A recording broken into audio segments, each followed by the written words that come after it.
ನಮಸ್ಕಾರ. ಆರೋಗ್ಯ ರಹಸ್ಯ ವಿಶೇಷ ಕಾರ್ಯಕ್ರಮಕ್ಕೆ ಸ್ವಾಗತ. ನಾನು ದಿವ್ಯ ಶ್ರೀದಾಸ್. ವೀಕ್ಷಕರೇ, ಹೆಣ್ಣನ್ನ ಸಾಕಷ್ಟು ಬಾರಿ ಅನೇಕ ವರ್ಣನೆಗಳನ್ನು ನೀಡ್ತಾರೆ.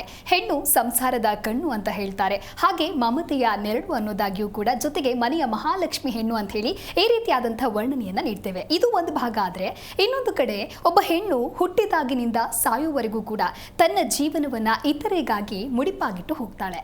ಆದರೆ ನಾವು ಯಾರೂ ಕೂಡ ನಿಜವಾದ ಹೆಣ್ಣಿನ ಮನಸ್ಸಿನಲ್ಲಿ ಏನಿದೆ, ಹೆಣ್ಣಿನ ಯಾಕೆ ನಾವು ಅರ್ಥ ಮಾಡ್ಕೊಳ್ಬೇಕು, ಅಥವಾ ಹೆಣ್ಣನ್ನ ರಾಣಿಯಂತೆ ನಾವು ನೋಡ್ಕೊಬೇಕು ಅಂತ ಹೇಳಿದ್ರೆ ಏನು ಮಾಡಬೇಕು, ನಿಜವಾದ ಹೆಣ್ಣು ರಾಣಿ ಆಗಬೇಕು ಅಂದ್ರೆ ಏನು ಕಾರಣ, ಇವೆಲ್ಲದರ ಕುರಿತಂತೆ ಇವತ್ತು ಮಾತನಾಡ್ತಾ ಹೋಗೋಣ.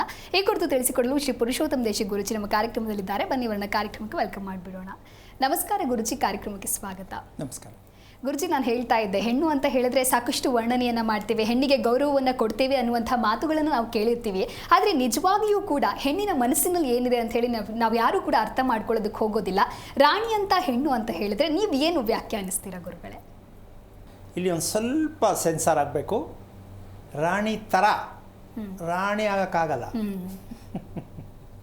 ಚೂರು ಸೆನ್ಸರ್ ಮಾಡಬೇಕು ಅದನ್ನು. ಏಕೆಂದರೆ ಹಂಗಾದ್ರೆ ಎಲ್ಲರೂ ರಾಣಿ ಆಗಕ್ಕೆ ಸಾಧ್ಯನಾ, ಅಥವಾ ರಾಣಿ ಆಗಕ್ಕೆ ಹೆಂಗೆ ಸಾಧ್ಯ ಅಂತ ಪ್ರಶ್ನೆ ಬರುತ್ತೆ. ರಾಣಿ ಥರ, ರಾಣಿ ಅಂತ, ರಾಣಿ ಥರ ಹೆಣ್ಣು ಜೀವನವನ್ನು ನಡೆಸಬಾರ್ದ? ನಡೆಸಬೇಕು. ಎಲ್ರಿಗೂ ಆಸೆ ಇದೆ. ಆದರೆ ನೀನು ಹೇಳ್ದಂಗೆ ಬಾಯಲ್ಲಿ ಹೇಳ್ತಾರೆ, ನಿನ್ನ ರಾಣಿ ಥರ ನೋಡ್ಕೊತೀನಿ, ರಾಣಿ ಥರ ನೋಡ್ಕೊತೀನಿ, ರಾಣಿ ಮಾಡ್ತೀನಿ ಅಂತ ಹೇಳೋಕ್ಕಾಗಲ್ಲ ಅಲ್ವಾ?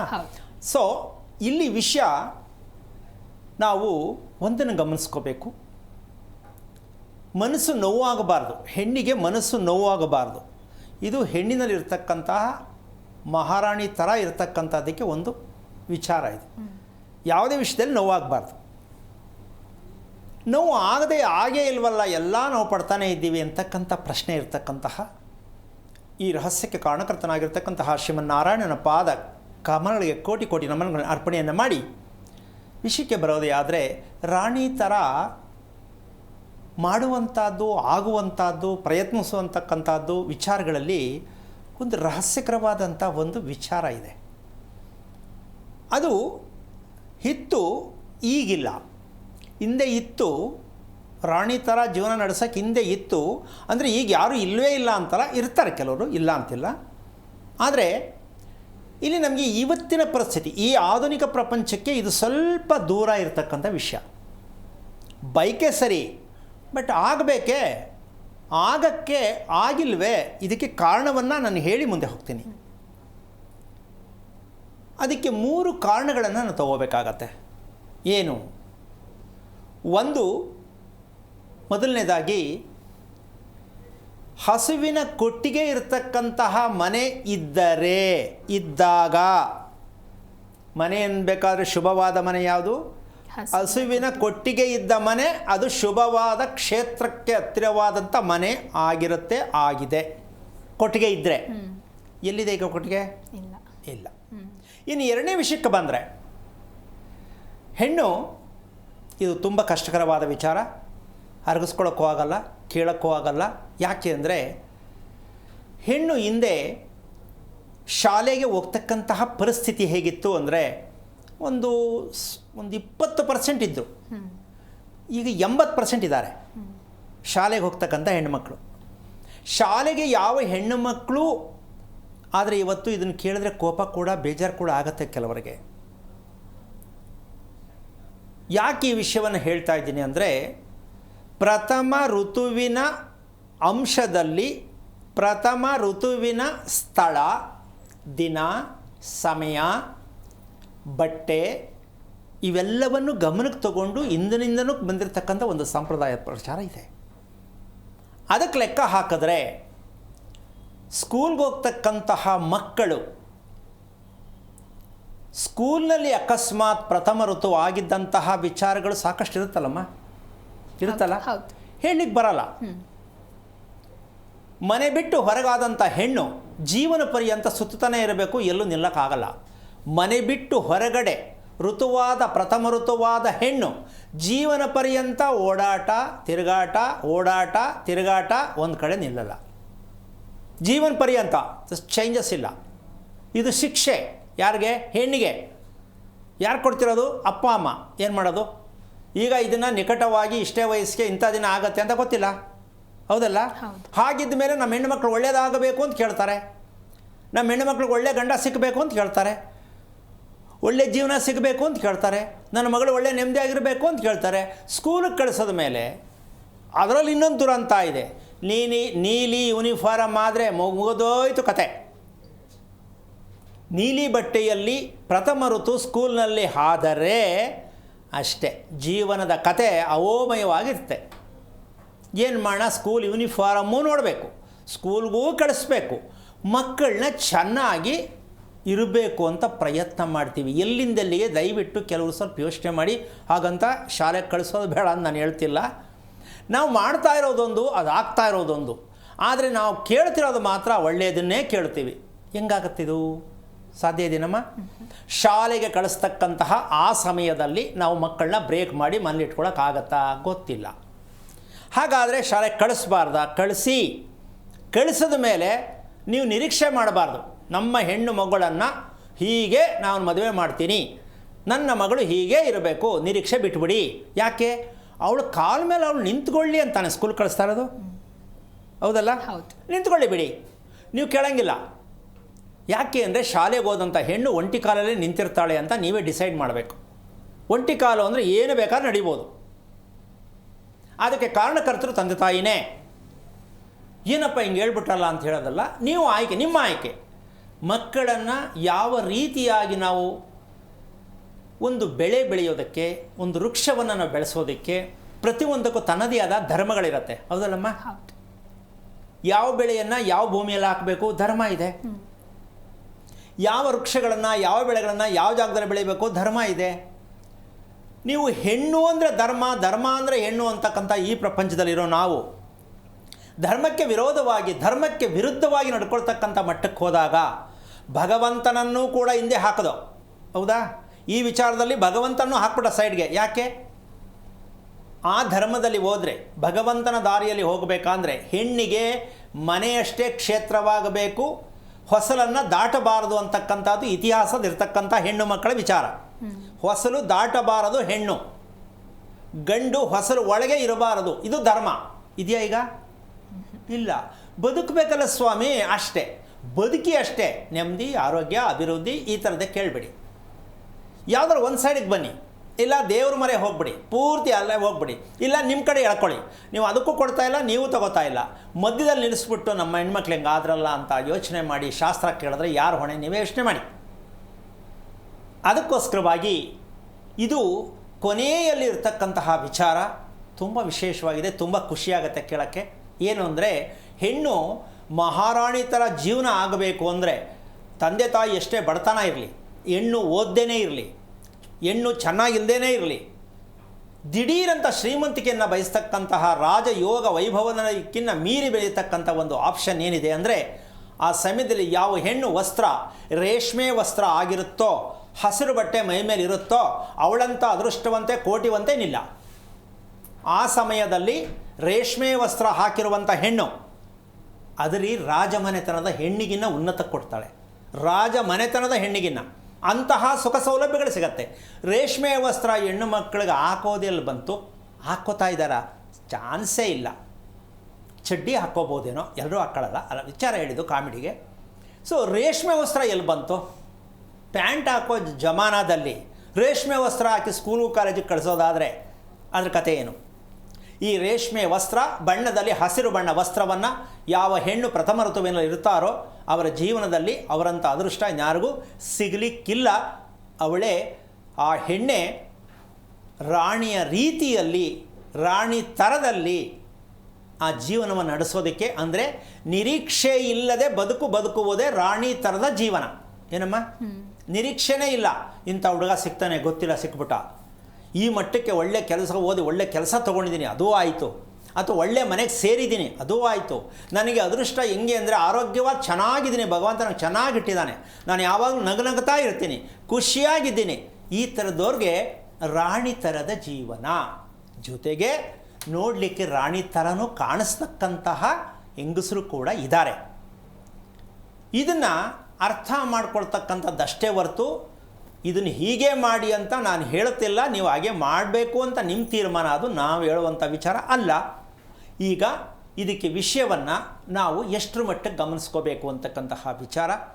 ಇದನ್ನು ಯಾಕೆ ಈ ವಿಷಯವನ್ನು ಪ್ರಸ್ತಾಪ ಮಾಡ್ತಕ್ಕಂಥ ವಿಷಯ ಅಂದರೆ, ಹುಟ್ಟಿದ ಮಗುವಿನ ಮೇಲೆ ಸಂತಾನ, ಮದುವೆ ಆದ ಮೇಲೆ ಸಂತಾನ ಆಗಲೇಬೇಕು, ಹೌದಲ್ಲಮ್ಮ? ಪ್ರಥಮ ಋತು ಸಂತಾನಕ್ಕೆ ಸಿದ್ಧತೆಯಾಗಿರುವ ಹೆಣ್ಣು ಅಂತಕ್ಕಂಥ ಒಂದು ಫೌಂಡೇಶನ್, ಪಾಯ ರೆಡಿ ಆಗತ್ತೆ, ಹೌದಲ್ಲ? ಹೌದು. ಸಂತಾನಕ್ಕೆ ಹೆಣ್ಣು ಮಗಳು ಸಿದ್ಧತೆಯಾಗಿದ್ದಾಳೆ ಅನ್ನತಕ್ಕಂಥ ಗುರುತಿಗೆ ಪ್ರಥಮ ಋತುವಿನ ಮೂಢವಾಗಿರ್ತಕ್ಕಂಥ ಸತ್ಯ. ಹಾಗಿದ್ದರೆ ಮನೆಗೆ ಪಾಯ ಹಾಕ್ಕೊಂಡ್ರೆ ಎಷ್ಟು ಚೆನ್ನಾಗಿ ಮನೆ ಇರುತ್ತೆ ಅಂತ ನಾವು ಪಾಯ ಹಾಕ್ತೀವೋ, ಹಾಗೆ ಹೆಣ್ಣಿಗೆ ಪ್ರಥಮ ಋತುವಿನಲ್ಲಿ ಸಿಗತಕ್ಕಂಥ, ಯಾಕೆಂದರೆ ಹೆಣ್ಣು ಮಗು ಹುಟ್ಟೋದು ಯಾರ ಕೈಯಲ್ಲೂ ಇಲ್ಲ. ಆದರೆ ಈ ಪ್ರಥಮ ಋತು ತಂದೆ ತಾಯಿ ಕೈಯಲ್ಲಿ ಇದೆ. ಪಾಲನೆ ಮಾಡೋದಾದರೆ, ತಿಳ್ಕೊಳ್ಳೋದಾದರೆ, ಮದುವೆ ಪ್ರಥಮ ಋತು ತಂದೆ ತಾಯಿ ಕೈಯಿಂದಲೇ ಸಾಧ್ಯ. ಇಲ್ಲ, ಕೈ ಚೆಲ್ಬಿಟ್ಟು ಆಗೋಗಿದೆ ನಮ್ಮ ಪ್ರಪಂಚದಲ್ಲಿ. ಅದು ದೇವ್ರು ಮಾಡಿದ್ದು ಅಂತ ಅದನ್ನು ವಯಸ್ಸಾಗೋಗಿದೆ. ದೇವ್ರು ಮಾಡಿದ್ದು ಆದಮೇಲೆ ಏನೇ ಕಷ್ಟ ಬಂದರೂ ದೇವ್ರು ಮಾಡಿದ್ದು ಅಂತ ಎಲ್ಲರೂ ಕೇಳಬಾರ್ದು, ಶಾಸ್ತ್ರ ಕೇಳಬಾರ್ದು, ಅಳಬಾರ್ದು, ದುಃಖ ಪಡಬಾರ್ದು. ಅಮ್ಮ ಅವ್ರ ಬಾಯಿಲೆ ಬಂತಲ್ಲ, ದೇವ್ರು ಮಾಡಿದ್ದು ಅಂದಮೇಲೆ ನೀವು ಯಾಕೆ ಕೇಳ್ತೀರಾ? ನಾವು ಒಬ್ರು ವಹಿಸೋದೂ ಇಲ್ಲ, ನಾವು ವಹಿಸ್ಕೊಳ್ಳೋದೂ ಇಲ್ಲ. ಸುಮ್ಮನೆ ಇನ್ನೊಬ್ಬರ ಮೇಲೆ ತಪ್ಪಾಕ್ಕೊಂಡು ಇಲ್ಲಿ ಆ ಒಂದು ರೀತಿಯಲ್ಲಿ ಸಂತಾನ ಅಂತಕ್ಕಂಥದ್ದಕ್ಕೆ ಫೌಂಡೇಶನ್ ಅದಾದ ಮೇಲೆ ಕೆಲವೊಂದು ಕ್ರಮಗಳನ್ನು ಅನುಸರಿಸಬೇಕಾಗತ್ತೆ. ಇದು ಋತುವಾಗ್ತಕ್ಕಂತಹ ಸ್ಥಳ. ಮನೆಯನ್ನು ಬಿಟ್ಟು ಹೊರಗಡೆ ಆಗ್ತಕ್ಕಂತಹ ಹೆಣ್ಣು ಮಕ್ಕಳು ನೆಂಟರ ಮನೆಗೆ ಹೋದಾಗ, ದೇವಸ್ಥಾನಕ್ಕೆ ಹೋದಾಗ, ಸ್ಕೂಲ್ಗೆ ಹೋದಾಗ, ಕಾಲೇಜ್ಗೆ ಹೋದಾಗ, ಮದುವೆಗೆ ಹೋದಾಗ ಆಗಿದ್ದರೆ, ಟ್ರೈನು, ಫ್ಲೈಟು, ಬಸ್ಸಲ್ಲಾಗಿದ್ದರೆ, ಸಮುದ್ರವನ್ನು ದಾಟಿದರೆ, ಹೊಳೆಯನ್ನು, ನದಿಗಳನ್ನು ದಾಟಿದರೆ, ಅದ್ರ ವಿಚಾರ ಹೇಳಿದ್ರೆ ಎಲ್ರಿಗೂ ಬೇಜಾರಾಗುತ್ತೆ, ಭಯ ಆಗುತ್ತೆ. ಆ ವಿಷಯಕ್ಕೆ ಸೈಡ್ಗೆ ಹಾಕೋಣ. ಸದ್ಯಕ್ಕಿವಾಗಿರ್ತಕ್ಕಂತಹ ವಾಸ್ತವ ಸ್ಥಿತಿ ವಾಸದ ಮನೆಯಲ್ಲೇ ಆಗಬೇಕು. ನೀವೇ ಯೋಚನೆ ಮಾಡಿ. ಇವತ್ತು ಅದರ ಬಗ್ಗೆ ಮಾತ್ರ ಕೇಳಬೇಕು. ದಯವಿಟ್ಟು ನನ್ನ ಮಗಳು ಈ ನಕ್ಷತ್ರ ಕೊಟ್ಟದ್ದು ಅದೆಲ್ಲ ಕತೆ ಕೇಳಂಗಿಲ್ಲ. ಪ್ರಥಮ ಋತುಮತಿಯ ವಿಚಾರದಲ್ಲಿ ತಿಳ್ಕೊಳ್ಳೋ ಆಸಕ್ತಿ ಇದ್ದರೆ ಮಾತ್ರ ದಯವಿಟ್ಟು ಕರೆಯಲ್ಲಿ ಮಾತಾಡಬೇಕು. ಬೇರೆ ವಿಚಾರಗಳು ಇವತ್ತು ಇಲ್ಲ. ಇದ್ರ ಬಗ್ಗೆನೇ ಪೂರ್ಣವಾದ ವಿಷಯವನ್ನು ತಿಳ್ಕೊಳ್ತಕ್ಕಂಥದ್ದು. ಕರೆ ಮಾಡೋದು ಸುಮ್ಮನೆ ಮಾಡಬೇಡಿ, ಏನೋ ಒಂದು ಕೇಳಬೇಕು ಅಂತ. ಹೆಣ್ಣು ಮಕ್ಕಳಿಗೆ ಸಂಬಂಧಪಟ್ಟಂತಹ ಪ್ರಕೃತಿಗತವಾಗಿರ್ತಕ್ಕಂಥ ವಿಚಾರದ ಬಗ್ಗೆ ಕೇಳೋದಿದ್ದರೆ, ತಿಳ್ಕೊಳ್ಳೋದಿದ್ದರೆ, ಮಕ್ಕಳು, ಮೊಮ್ಮಕ್ಕಳು ಅಥವಾ ನಮ್ಮ ಮದುವೆ ಆಯಿತು ನಾವೇ ಕೇಳಬೇಕು ಅನ್ನೋದು ಪ್ರಶ್ನೆ ಅಲ್ಲ. ನನ್ನ ಹೊಟ್ಟೆಯಲ್ಲಿ ಹುಟ್ಟಿದ ಮಕ್ಕಳು ಯಾಕೆ ಇಷ್ಟೊಂದು ಕಠೋರವಾದ ಮಕ್ಕಳು ಹುಟ್ಟಿದರು ಅಂದರೆ, ನೀವು ಋತುವಾಗಿರ್ತಕ್ಕಂಥ ಸ್ಥಳ ಯಾವುದು, ಬಟ್ಟೆ ಯಾವುದು, ಜಾಗ ಯಾವುದು, ಏನೆಲ್ಲ ಆಗಿದ್ರೆ ಆ ಚಿತ್ರಾನ್ನವನ್ನು ವಿಷಯವನ್ನು ತಿಳ್ಕೊಂಡರೆ ನಿಮ್ಮ ಮಕ್ಕಳು ಸಂತಾನ ಕಷ್ಟ. ಮಕ್ಕಳ ಅಭಾಷಣ ಆಯಿತು, ಅದೇನೇ. ಒಳ್ಳೆ ರೀತಿ ಮಕ್ಕಳು ಹುಟ್ಟಲಿಲ್ಲ, ಅದೇನೇ. ನಮಗೆ ದುಃಖ ಕೊಡುವ ಮಕ್ಕಳು ಹುಟ್ಟಿದ್ದಾರೆ, ಅದೇನೇ. ಆರೋಗ್ಯವಾದ ಮಕ್ಕಳು ಹುಟ್ಟಲಿಲ್ಲ, ಅದೇನೇ. ಪ್ರತಿಯೊಂದು ಹೆಣ್ಣಿಗೆ ಹುಟ್ಟುವ ಸಂತಾನವೆಲ್ಲವೂ ಕೂಡ ಆ ಪ್ರಥಮ ಋತುವಿನಲ್ಲಿ ಇರ್ತಕ್ಕಂಥ ಫೌಂಡೇಶನ್. ಇದಕ್ಕೆ ಜ್ಯೋತಿಷ್ಯ, ಭವಿಷ್ಯ ಏನು ವರ್ಕ್ ಆಗಲ್ಲ. ಇದಿರೋದು ತಂದೆ ತಾಯಿ ಕೈಯಲ್ಲಿ ಮಾತ್ರ. ಡಿಸೈಡ್ ಮಾಡ್ತಕ್ಕಂತಹ ವಿಚಾರ ನಿಮ್ಮದು, ಬೇರೆ ಯಾರಿಗೂ ಅಲ್ಲಿ ಅಧಿಕಾರ ಇಲ್ಲ. ಇನ್ನು ಎರಡನೇ ವಿಷಯಕ್ಕೆ ಬಂದರೆ, ಹೊರಗಡೆ ಅಕಸ್ಮಾತ್ ಆದಮೇಲೆ ಹುಡುಗಿ ಎಲ್ಲಿಗೆ ಬರ್ತಾರೆ? ಕರ್ಕೊಂಡು ಮನೆಗೆ ಬರಬೇಕು, ಹೌದಲ್ಲ? ಮನೆಗೆ ಬಂದ ಮೇಲೆ ಆ ಹುಡುಗಿ ಮೈಲಿಗೆಯಲ್ಲಿ ಹೊಸಲನ್ನು ದಾಟಿದರೆ ಆ ಮನೆಯ ವಾಸ್ಕಾಲ್ ಬದಲಾವಣೆ ಮಾಡಲೇಬೇಕು. ಇಲ್ಲ ಇಡೀ ಕುಟುಂಬಕ್ಕೆ ನಷ್ಟ, ಇಡೀ ಕುಟುಂಬಕ್ಕೆ ದರಿದ್ರ. ಹೊರಗಡೆಯಿಂದ ಋತುವಾದ ಹೆಣ್ಣನ್ನು ಮನೆಯ ಪ್ರವೇಶ ಮಾಡಿದ ಬಾಗಿಲನ್ನು ಬದಲಾವಣೆ ಮಾಡದಿದ್ದ ಪಕ್ಷದಲ್ಲಿ ಹೆಣ್ಣಿಗೆ ಸದಾ ಅನಾರೋಗ್ಯ, ಕುಟುಂಬಕ್ಕೆ ನಷ್ಟ. ನೀವೆಷ್ಟು ತಿಪ್ಪರ್ಲಾಗ ಹಾಕ್ಕೊಂಡು ಸರಿ ಹೋಗಲ್ಲ. ಅದನ್ನು ಕೆಲವು ವೈಜ್ಞಾನಿಕವಾಗಿ ಮಾತಾಡ್ತಾರೆ, ಕೆಲವರು ಭಾರಿ ಬುದ್ಧಿವಂತರು. ನನಗೆ ನಮ್ಮ ಕೈಗೆ ಸಿಕ್ಕಬೇಕು, ಅವ್ರು ಸರಿಯಾಗಿ ಹೇಳ್ತೀವಿ. ಇದು ತಪ್ಪು ಅಂತ ಅಲ್ಲ, ಭಗವಂತ ಮಾಡಿರ್ತಕ್ಕಂಥದ್ದು ಅಂತ ಹೇಳ್ತಕ್ಕಂಥ ಬುದ್ಧಿವಂತರಿಗೆ ಏನು ಹೇಳ್ಬೋದು ಅಂದರೆ, ಯಾವುದನ್ನು ಭಗವಂತನೇ ಮಾಡಿದ್ದಾನೆ. ಆದರೆ ಅದಕ್ಕೆ ಮೈಲಿಗೆ, ಮಡಿ, ಹೊರಗೆ, ಒಳಗೆ, ಹಗಲು, ರಾತ್ರಿ ಅಂತಕ್ಕಂಥ ಪದ್ಧತಿಗಳಿದೆ. ಆ ಪ್ರಕಾರಕ್ಕೆ ಹೋದಾಗ ಅದನ್ನು ಹೇಗೆ ಬಳಸಬೇಕು ಅಂತಕ್ಕಂಥ ಒಂದು ಪ್ರಕೃತಿ ನಿಯಮಗಳಿದೆ. ನೀವು ದೇವಸ್ಥಾನಕ್ಕೆ ಹೋಗಿ, ಅದು ನಿಮ್ಮ ವೈಯಕ್ತಿಕ, ಯಾಕೆ ಹೋಗಬಾರ್ದು? ಇದೆಲ್ಲ ವಾದವಿವಾದಗಳು ಬೇಕಾದಷ್ಟು ನಡೀತಾ ಇದೆ ಸಂದರ್ಭಕ್ಕನುಸಾರವಾಗಿ. ಅದಕ್ಕೆ ಆ ಬುದ್ಧಿವಂತರಿಗೆ ನಾನು ಹೇಳ್ತಕ್ಕಂಥ ವಿಷಯ, ನಿಮ್ಮ ಸ್ವಂತ ವಿಚಾರ, ನೀವೇನು ಬೇಕಾದ್ರೆ ತೀರ್ಮಾನ ತೊಗೊಳ್ಳಿ, ಅದು ನಿಮ್ಮ ಇಷ್ಟ. ಪೂಜೆನೇ ಮಾಡ್ತೀನಿ, ಮಂತ್ರ ಹೇಳ್ತೀನಿ, ಏನೀಗ ದೇವಸ್ಥಾನಕ್ಕೆ ಹೋಗ್ತೀನಿ, ಏನೀಗ ಹೋಗಿ, ಯಾರು ಬೇಡ ಅಂತಾರೆ? ಅದೆಲ್ಲ ವಿಷಯ, ನೀವೇನೋ ನಿಮ್ಮ ವೈಯಕ್ತಿಕವಾಗಿ ಮಾಡ್ಕೊಳ್ಳಿ. ಆದರೆ ಅದರದ್ದೇ ಆದ ಒಂದು ಕ್ರಮ ಇರುತ್ತೆ. ನಮ್ಮ ಮನಸ್ಸಿಗೆ ಒಪ್ಪಲ್ಲ, ಏನಮ್ಮ, ನಮ್ಮ ಮನಸ್ಸೇ ಒಪ್ಪಲ್ಲ, ಹೌದು. ಅದನ್ನು ನೀವು ತಿಳ್ಕೊಳ್ಳಿ. ವಾದ ಮಾಡೋದು ಸೆಕೆಂಡ್ರಿ, ನಿಮ್ಮ ಮನಸ್ಸು ಒಪ್ಪುತ್ತಾ ಅದ್ರ ಬಗ್ಗೆ ನಾನು ಮಾತಾಡ್ತಾ ಇದ್ದೀನಿ ಅಷ್ಟೇ. ತಪ್ಪಾಗಿ ಅರ್ಥೈಸ್ಕೋಬಾರ್ದು. ಈ ಥರದ ವಿಚಾರಗಳನ್ನ ಬೇಕಾದಷ್ಟು ಡಿಬೇಟ್ ಅಂತಕ್ಕಂಥ ವಿಷಯದಲ್ಲಿ ಬೇಜಾನ್ ನಡೆಸಿದ್ದಾರೆ. ಇದೆಲ್ಲ ನಾನು ನೋಡಿ ಸಿಕ್ಕಾಬಿಟ್ಟೆ ಅಂದ್ಕೊಂಡಿದ್ದೀನಿ, ಏನು ಇವ್ರಿಗೆಲ್ಲ ಬುದ್ಧಿ ಹೇಳೋರೇ ಪ್ರಪಂಚದಲ್ಲಿಲ್ವಾ ಅಂತಕ್ಕಂಥ ಕೂಡ ಅಂದ್ಕೊಂಡ್ಕೊಳ್ತಕ್ಕಂಥ ಸಂದರ್ಭ ಕೂಡ ಇದೆ. ಅದಕ್ಕೆ ಈ ಸಂದರ್ಭದಲ್ಲಿ ಈ ಮಾತನ್ನು ಹೇಳ್ತೀನಿ. ಉದ್ದಟತನ, ವಾದ ವಿವಾದ, ತರ್ಕಕ್ಕೆ ಧರ್ಮ ಇಲ್ಲ. ಇದರ ಬಗ್ಗೆ ಯಾರಿಗೂ ಮಾತಾಡೋಕ್ಕೆ ಅಧಿಕಾರ ಯಾರಿಗಿಲ್ಲ. ಅಂದರೆ ಅದರ ಬಗ್ಗೆ ಪ್ರತಿಯೊಂದು ವಿಚಾರ ಗೊತ್ತಿದ್ರೆ ಮಾತ್ರ ಮಾತಾಡಬೇಕು. ಅದನ್ನು ವಿರುದ್ಧವಾಗಿ ತೊಗೊಂಡು ಮಾತಾಡ್ತೀನಿ ಅಂತಂದರೆ ಅದಕ್ಕೆ ಅವಕಾಶ ಕೊಟ್ಟರೆ ಅನುಭವಿಸ್ಬೇಕಾಗತ್ತೆ. ಅದಕ್ಕೋಸ್ಕರವಾಗಿ ಪ್ರಮಾಣ ಮಾಡೋದು, ಆಣೆ ಇಡೋದು, ದೇವ್ರ ಮೇಲೆ ಹೇಳೋದು, ಈ ಥರದ್ದು ಇದ್ರ ಬಗ್ಗೆ ಅವಹೇಳನವಾಗಿ ಅರ್ಥವಿಲ್ಲದ ರೀತಿಯಲ್ಲಿ ಮಾತಾಡೋದು ಅಷ್ಟೇ ಶಾಪಕ್ಕೆ ಗುರಿಯಾಗಬೇಕಾಗತ್ತೆ. ಇದು ಹೆಣ್ಣಿನ ಒಂದು ಶ್ರೇಷ್ಠತೆ. ದೇಹ ಒಂದು ಶುದ್ಧತೆಯನ್ನು ಮಾಡ್ತಕ್ಕಂಥದ್ದಕ್ಕೆ ಭಗವಂತ ಕೊಟ್ಟಿರ್ತಕ್ಕಂತಹ ಈ ಒಂದು ಪ್ರಕ್ರಿಯೆ. ಅದನ್ನು ಶುಭವಾದ ರೀತಿಯಲ್ಲಿ ಬಳಸಬೇಕು ಅಂದಾಗ ನಾವು ಇದನ್ನು ತಿಳ್ಕೊಬೇಕಾಗತ್ತೆ. ಹೊರತು ನಿಮ್ಮ ವೈಯಕ್ತಿಕ ವಿಚಾರಗಳನ್ನು ಇದನ್ನು ತಂದು ನಾನು ಹಂಗೆ ಇರ್ತೀನಿ ಅಂತಕ್ಕಂಥದ್ದನ್ನು ಬೇರೆಯವ್ರಿಗೂ ಹೇಳೋದು, ನೀವು ನಡ್ಕೊಳ್ಳೋದು, ಅದು ನಿಮಗೆ ಎಷ್ಟು ಸರಿ ಅಂತ ನೀವೇ ಡಿಸೈಡ್ ಮಾಡ್ಕೊಳ್ಳಿ. ಇನ್ನು ಆ ವಾಸ್ಕಾಲನ ತೆಗಿಲೇಬೇಕು ಅಂತಕ್ಕಂತಹ ವಿಚಾರ ಏನಕ್ಕೆ ಆಗುತ್ತೆ ಅಂದರೆ ಒಂದು ಕಾರಣ ಇದೆ. ಏನು, ನಾವು ತೆಗೆದೇ ಇಲ್ಲಪ್ಪ, ನಮ್ಮಲ್ಲಿ ಏನಾಗೈತೆ ಅಂತಕ್ಕಂಥ ವಿಷಯಕ್ಕೆ ಬರುತ್ತೆ. ವಿಷಯ ಇಷ್ಟೇ, ಒಂದು ಮನೆಯನ್ನು ಕಟ್ಟದ ಮೇಲೆ ನಾವು ಕಿಟಕಿ ಬಾಗಲನ್ನು ಸಂದರ್ಭಕ್ಕನುಸಾರವಾಗಿ ಬದಲಾವಣೆ ಮಾಡ್ತಕ್ಕಂಥದ್ದಕ್ಕೂ ಈ ಪ್ರಕ್ರಿಯೆಗಳು ಕಾರಣ ಆಗುತ್ತೆ. ಕಟ್ಟಿದ ಮನೆಗೆ ಯಾವಾಗ ವಾಸ್ಕಾಲು ಕಿಟಕಿಯನ್ನು ಇಟ್ಟಿರ್ತೀವೋ ಅದನ್ನು ಹಾಗೆ ಶಾಶ್ವತವಾಗಿ ಉಳಿಸುವಂಥದ್ದು ಶುಭ ಅಲ್ಲ. ಅಕಸ್ಮಾತ್ ಬದಲಾವಣೆಗಳನ್ನು ಮಾಡಬೇಕಾ ಸಂದರ್ಭಕ್ಕೆ ಈ ರೀತಿ ಬದಲಾವಣೆಗಳನ್ನು ಈ ಸಂದರ್ಭದಲ್ಲಿ ಬದಲಾವಣೆ ಮಾಡ್ಕೊಳ್ಳೋದಕ್ಕೆ ಮನೆಯಲ್ಲಿ ಅಕಸ್ಮಾತ್ ಸೂತುಗಳು ನಡೆದಾಗ ಇದನ್ನು ಪರಿವರ್ತನೆ ಮಾಡೋದಕ್ಕೆ ಇದೊಂದು ಅವಕಾಶ ಆಗುತ್ತೆ. ಅದನ್ನು ತಿಳ್ಕೊಂಡು ಮಾಡ್ಕೊಳ್ತಕ್ಕಂಥದ್ದು ಒಂದು ವಿಚಾರ. ಇನ್ನು ನಾವು ಹೀಗೆ ಮುಂದುವರಿತೀವಿ ಅಂತಕ್ಕಂತಹ ಒಂದು ಲೆಕ್ಕಾಚಾರಕ್ಕೆ ಆದಷ್ಟು ಮಟ್ಟಕ್ಕೂ ಕೂಡ ನಾವು ಅತಿ ಮುಖ್ಯವಾಗಿ ತಿಳ್ಕೊಳ್ಬೇಕಾಗಿರ್ತಕ್ಕಂಥ ವಿಚಾರ, ನಕ್ಷತ್ರ, ಅದರಲ್ಲಿ ಹಾಕಿರ್ತಕ್ಕಂಥ ಬಟ್ಟೆ, ಆಗಿರ್ತಕ್ಕಂಥ ಸ್ಥಳ, ಆಗಿರ್ತಕ್ಕಂಥ ಮಾಸ, ಇವೆಲ್ಲವನ್ನು ಗಣನೆಗೆ ತಗೊಳ್ಬೇಕಾದಂಥ ಒಂದು ಸಂದರ್ಭಗಳು ಬರುತ್ತೆ. ಅದು ತೆಗೆದುಕೊಂಡಾಗ ಇದು ಎಷ್ಟು ಸಮಸ್ಯೆಯನ್ನು ಕೊಡುತ್ತೆ ಅಂತಕ್ಕಂಥದ್ದು, ಸಂತಾನದ ಮೇಲೆ ಸಮಸ್ಯೆಯನ್ನು ಕೊಡ್ತಕ್ಕಂಥದ್ದು ಅಂತ 3ನೇ ಸಲ ಇದು ಹೇಳ್ತಾ ಇರ್ತಕ್ಕಂಥದ್ದು ನಾನು. ಅದಕ್ಕೆ ನೀವು ಇನ್ನು ಪ್ರತಿ ತಿಂಗಳು ಆಗ್ತಕ್ಕಂತಹ ಲೆಕ್ಕಾಚಾರದಲ್ಲಿ ಕೂಡ ಒಂದು ತಪ್ಪನ್ನು ಮಾಡ್ತೀವಿ ನಾವು. ಇದು ಪ್ರಥಮ ಋತುವಿನಲ್ಲಿ ಇದಾಗ್ತಕ್ಕಂಥ ವಿಚಾರ. ಆದರೆ ಪ್ರತಿ ತಿಂಗಳು ಆಗ್ತಕ್ಕಂಥದ್ದಕ್ಕೆ ಒಂದು ದೊಡ್ಡ ದೌರ್ಭಾಗ್ಯ ಸ್ಥಿತಿ ಏನು ಅಂದರೆ, ಆ ಪ್ರತಿ ತಿಂಗಳು ಆಗ್ತಕ್ಕಂಥವರು ಮುಖ್ಯವಾಗಿ ಮೇನ್ ಡೋರಲ್ಲಿ ಯಾರು ಹೊಸಲು ದಾಟ್ತಾರೆ ಅವ್ರ ಜೀವನ ಪರ್ಯಂತ ಅವ್ರಿಗೆ ಆರೋಗ್ಯ ಇರಲ್ಲ. ಯಾವತ್ತೇ ಆಗಲಿ ಆ 3 ದಿನಗಳ ಕಾಲ ಮೇನ್ ಡೋರ್ನ ಯಾರು ಪಾಸ್ ಮಾಡಿ ಹೊಸಲು ದಾಟ್ತಾರೆ, ಕೆಲಸಕ್ಕೆ ಹೋಗ್ಬಾರ್ದಾ ನನಗೆ ಗೊತ್ತಿಲ್ಲ, ಅದು ಜೀವನ ಪರ್ಯಂತ ಅನುಭವಿಸ್ತಾರೆ. ಮತ್ತು ಮಕ್ಕಳು ಸಂತಾನದಲ್ಲಿ ಅಕಸ್ಮಾತಾಗಿ ಕಣ್ಣು, ಕಿವಿ, ವಕ್ರಗತಿಯ ಮಗು ಹುಟ್ಟುತ್ತೆ, ದೃಷ್ಟಿ ಚೆನ್ನಾಗಿರಲ್ಲ, ಕಿವಿ ಕೇಳಿಸಲ್ಲ, ಈ ಥರದ ಮಗು ಹುಟ್ಟುತ್ತೆ. ಯಾಕೆ ಅಂತಂದರೆ ನಾವು ಎಲ್ಲ ಥರದಲ್ಲೂ ಇವಾಗ ಇದಕ್ಕೆ ತುಂಬ ವಿರೋಧ ಮುಕ್ತವಾಗತಕ್ಕಂಥ ಸನ್ನಿವೇಶ ಕೂಡ ಬರುತ್ತೆ. ಕಣ್ಣಿಗೆ ಕಾಡಿಗೆ ಹಚ್ಚೋದು, ಹಣೆಗೆ ಕುಂಕುಮ ಹಚ್ಚೋದು, ತಲೆಯಲ್ಲಿ ಹೂ ಮುಡಿಯೋದು, ಇದೆಲ್ಲವೂ ಕೂಡ ಆ ರಜದಿನಗಳಲ್ಲಿ ಹೆಣ್ಣು ಮಾಡಬಾರದು. ಮಲಗೋದು, ತಿನ್ನೋದು, ಮಲಗೋದು ಅಷ್ಟೇ ಮಾಡಬೇಕು ಆರೋಗ್ಯ ಚೆನ್ನಾಗಿರ್ಬೇಕಂದ್ರೆ. ಇಲ್ಲ ನಮ್ಗೆ ಅದೆಲ್ಲ ಹೆಂಗಾಗತ್ತೆ, ಸಂಪಾದನೆ ಬೇಕಲ್ಲ ಅಂದರೆ ಮಾಡಿದ್ದೆಲ್ಲ ತಗೊಂಡು ನರ್ಸಿಂಗ್ ಹೋಮ್ ಕಟ್ಟಬೇಕಾಗತ್ತೆ. ಕಟ್ಟಿದರೂ ನೆಮ್ಮದಿಯಾಗಿ ನಿದ್ದೆ ಬರಲ್ಲ. ಆ ಕಾರಣದಾಗಿ 2 ಬಾಗಿಲನ್ನು ಮನೆಯಲ್ಲಿ ಇಟ್ಟಾಗ ಹಿಂದಿನ ಬಾಗಿಲಲ್ಲಿ ಓಡಾಡಿದ್ರೆ ಸಮಸ್ಯೆ ಇಲ್ಲ. ಮೇನ್ ಡೋರಲ್ಲಿ ಓಡಾಡಬಾರದು. ಪ್ರತಿ ತಿಂಗಳಾಗ್ತಕ್ಕಂಥ ರಜಾ ದಿನಗಳಲ್ಲಿ ಇದೊಂದು ಕ್ರಮವನ್ನು ಅನುಸರಿಸಿದ್ರೆ ಸಂತಾನಕ್ಕೆ ಅನುಕೂಲ ಆಗ್ತಕ್ಕಂಥದ್ರ ಜೊತೆಗೆ ನಿಮ್ಮ ಆರೋಗ್ಯಕ್ಕೂ ಕೂಡ ಅನುಕೂಲ ಆಗ್ತಕ್ಕಂತಹ ಒಂದು ವಿಷಯ.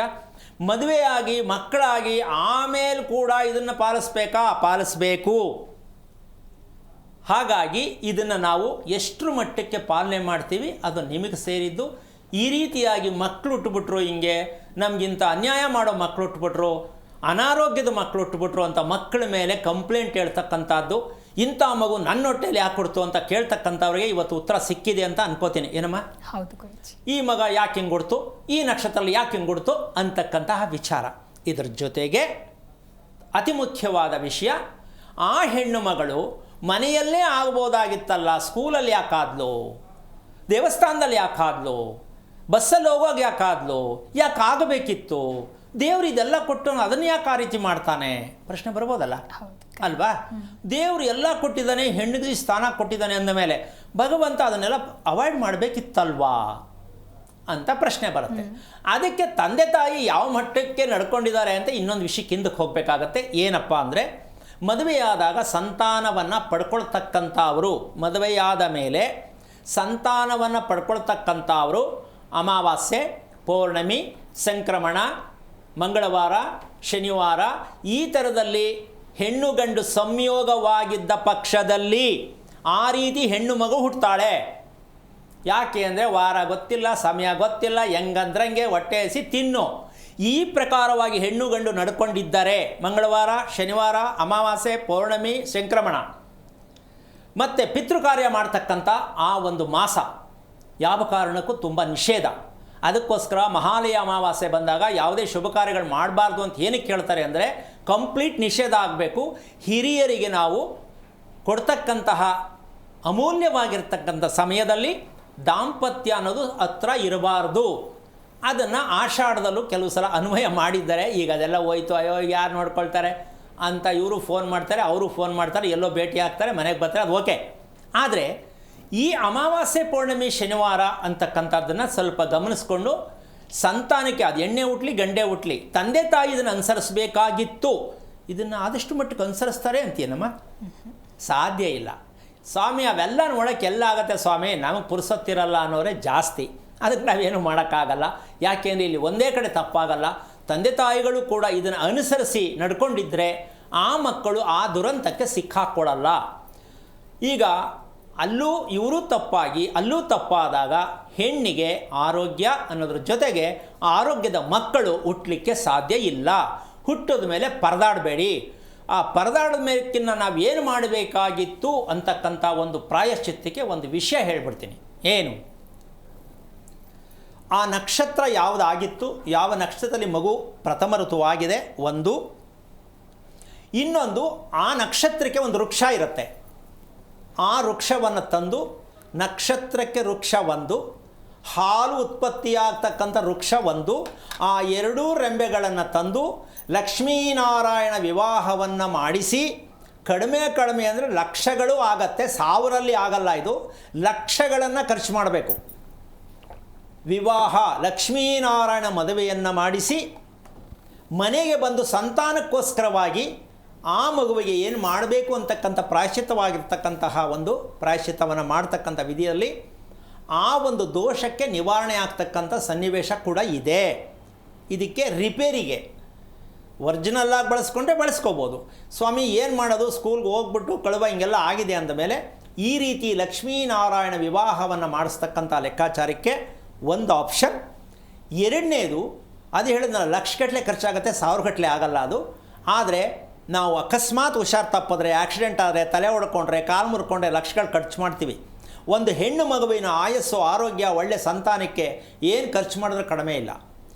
ದೇವಸ್ಥಾನದಲ್ಲಿ ಮಾಂಗಲ್ಯ ಧಾರಣೆ ಹಾಕ್ಸಿದ್ರು ಸರಿಯೇ, ಪ್ರಥಮ ಋತುವಿಗೆ ಹೆಣ್ಣಿಗೆ ಏನೆಲ್ಲ ಮಾಡಬೇಕು ಅದನ್ನು ಮಾಡಲಿಲ್ಲ ಅಂದರೆ ಸಂತಾನ ಚೆನ್ನಾಗಿರಲಿಕ್ಕಿಲ್ಲ. ಇದು ನಿಕಟವಾದ ಸತ್ಯವಾದ ವಿಚಾರ. ಸರಿಯಾದ ಆರೋಗ್ಯವಾದ ಮಕ್ಕಳು ಬೇಕೇ ಬೇಕು ಅಂತ ಕೇಳ್ತಕ್ಕಂಥ ಗೃಹಿಣಿಯರಿಗೆ ಈ ದೋಷವನ್ನು, ಪ್ರಥಮ ಋತುವಿನ ದೋಷ, ಇದಾದ ಮೇಲೆ ಇನ್ನೊಂದು ಗರ್ಭದಾನ, ಫಸ್ಟ್ ನೈಟ್ ಅಂತ ಮಾಡ್ತಿರಲ್ಲ, ಆ ಗರ್ಭದಾನದಲ್ಲೂ ಪ್ರಾಯಶ್ಚಿತ್ತ ಮಾಡಿಕೊಂಡೇ ಆ ಶಾಸ್ತ್ರ ಮಾಡಬೇಕು, ಮಾಡಲ್ಲ. ಅದು ಆದಮೇಲೆ ಕನ್ಸೀವ್ ಅಂದ ಮೇಲೆ 3 ತಿಂಗಳಿಗೆ ಪುಂಸವನ ಅಂತ ಮಾಡ್ತಾರೆ. ಮಗು ಆರೋಗ್ಯದಾಯಕವಾಗಿರಲಿ ಅಂತೇಳಿ ಮೂಗಲ್ಲಿ ಆ ಒಂದು ರೀತಿಯಲ್ಲಿ ಒಂದು ಶಾಸ್ತ್ರಬದ್ಧವಾಗಿ ಹೆಣ್ಣಿಗೆ ಮಾಡ್ತಾರೆ ಪುಂಸವನ. ಇದಾದಮೇಲೆ ಸೀಮಂತ. ಇದಿಷ್ಟೂ ಕಾರ್ಯಕ್ರಮಗಳು ಒಂದು ಹೆಣ್ಣಿಗೆ ಮಾಡಿದ ಪಕ್ಷದಲ್ಲಿ ಸಂತಾನ ಯಾಕೆ ಚೆನ್ನಾಗಿರಲ್ಲ, ಸ್ವಲ್ಪ ಯೋಚನೆ ಮಾಡಬೇಕಾಗತ್ತೆ. ಇದೆಲ್ಲವನ್ನು ಬದಿಗೊತ್ತಿ ನಾವು ಮಾಡುವುದು ಒಂದೇ ಸ್ವಾಮಿ, ಮದುವೆ. ಯಾವ ಮದುವೆ? ಫಾರಿನ್ ಸ್ಟೈಲ್ ಮದುವೆ ಆಗತ್ತೆ. ಯಾಕೆ? ನೀವೇನು ಮಾಡೇ ಇಲ್ಲ. ನನ್ನ ಮಗಳು ನನ್ನ ಮಾತು ಕೇಳದೆ ದಾರಿ ತಪ್ಪಿಟ್ಲು ಅಂತ ಶಾಸ್ತ್ರ ಕೇಳಕ್ಕೆ ಹೋಗ್ತೀರಾ. ಏನು ಮಾಡೋಣಪ್ಪ? ಮಗಳು ದಾರಿ ತಪ್ಪಿಸಿದ್ದು ನೀವು, ಅವಳು ತಪ್ಪಲಿಲ್ಲ. ಅಂತ ನಿಮಗೆ ಗೊತ್ತಿಲ್ಲ. ನನ್ನ ಮಗಳು ಎಷ್ಟು ಚೆನ್ನಾಗಿ ನನ್ನ ಮಾತು ಕೇಳ್ತಿದ್ಲು, ಈಗ ಕೇಳ್ತಿಲ್ಲ.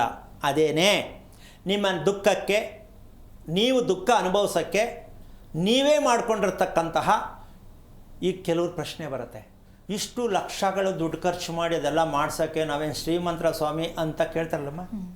ಶ್ರೀಮಂತರಲ್ಲ ಅಂತ ನೀವು ಒಪ್ಕೊಂಡ ಮೇಲೆ ನಿಮ್ಮ ಮಕ್ಕಳನ್ನು ಶ್ರೀಮಂತಿಕೆಯನ್ನಾಗಿ ಮಾಡೋದಕ್ಕೆ ನೀವು ಪ್ರಯತ್ನ ಮಾಡಬೇಡಿ, ಬಿಟ್ಬಿಡಿ.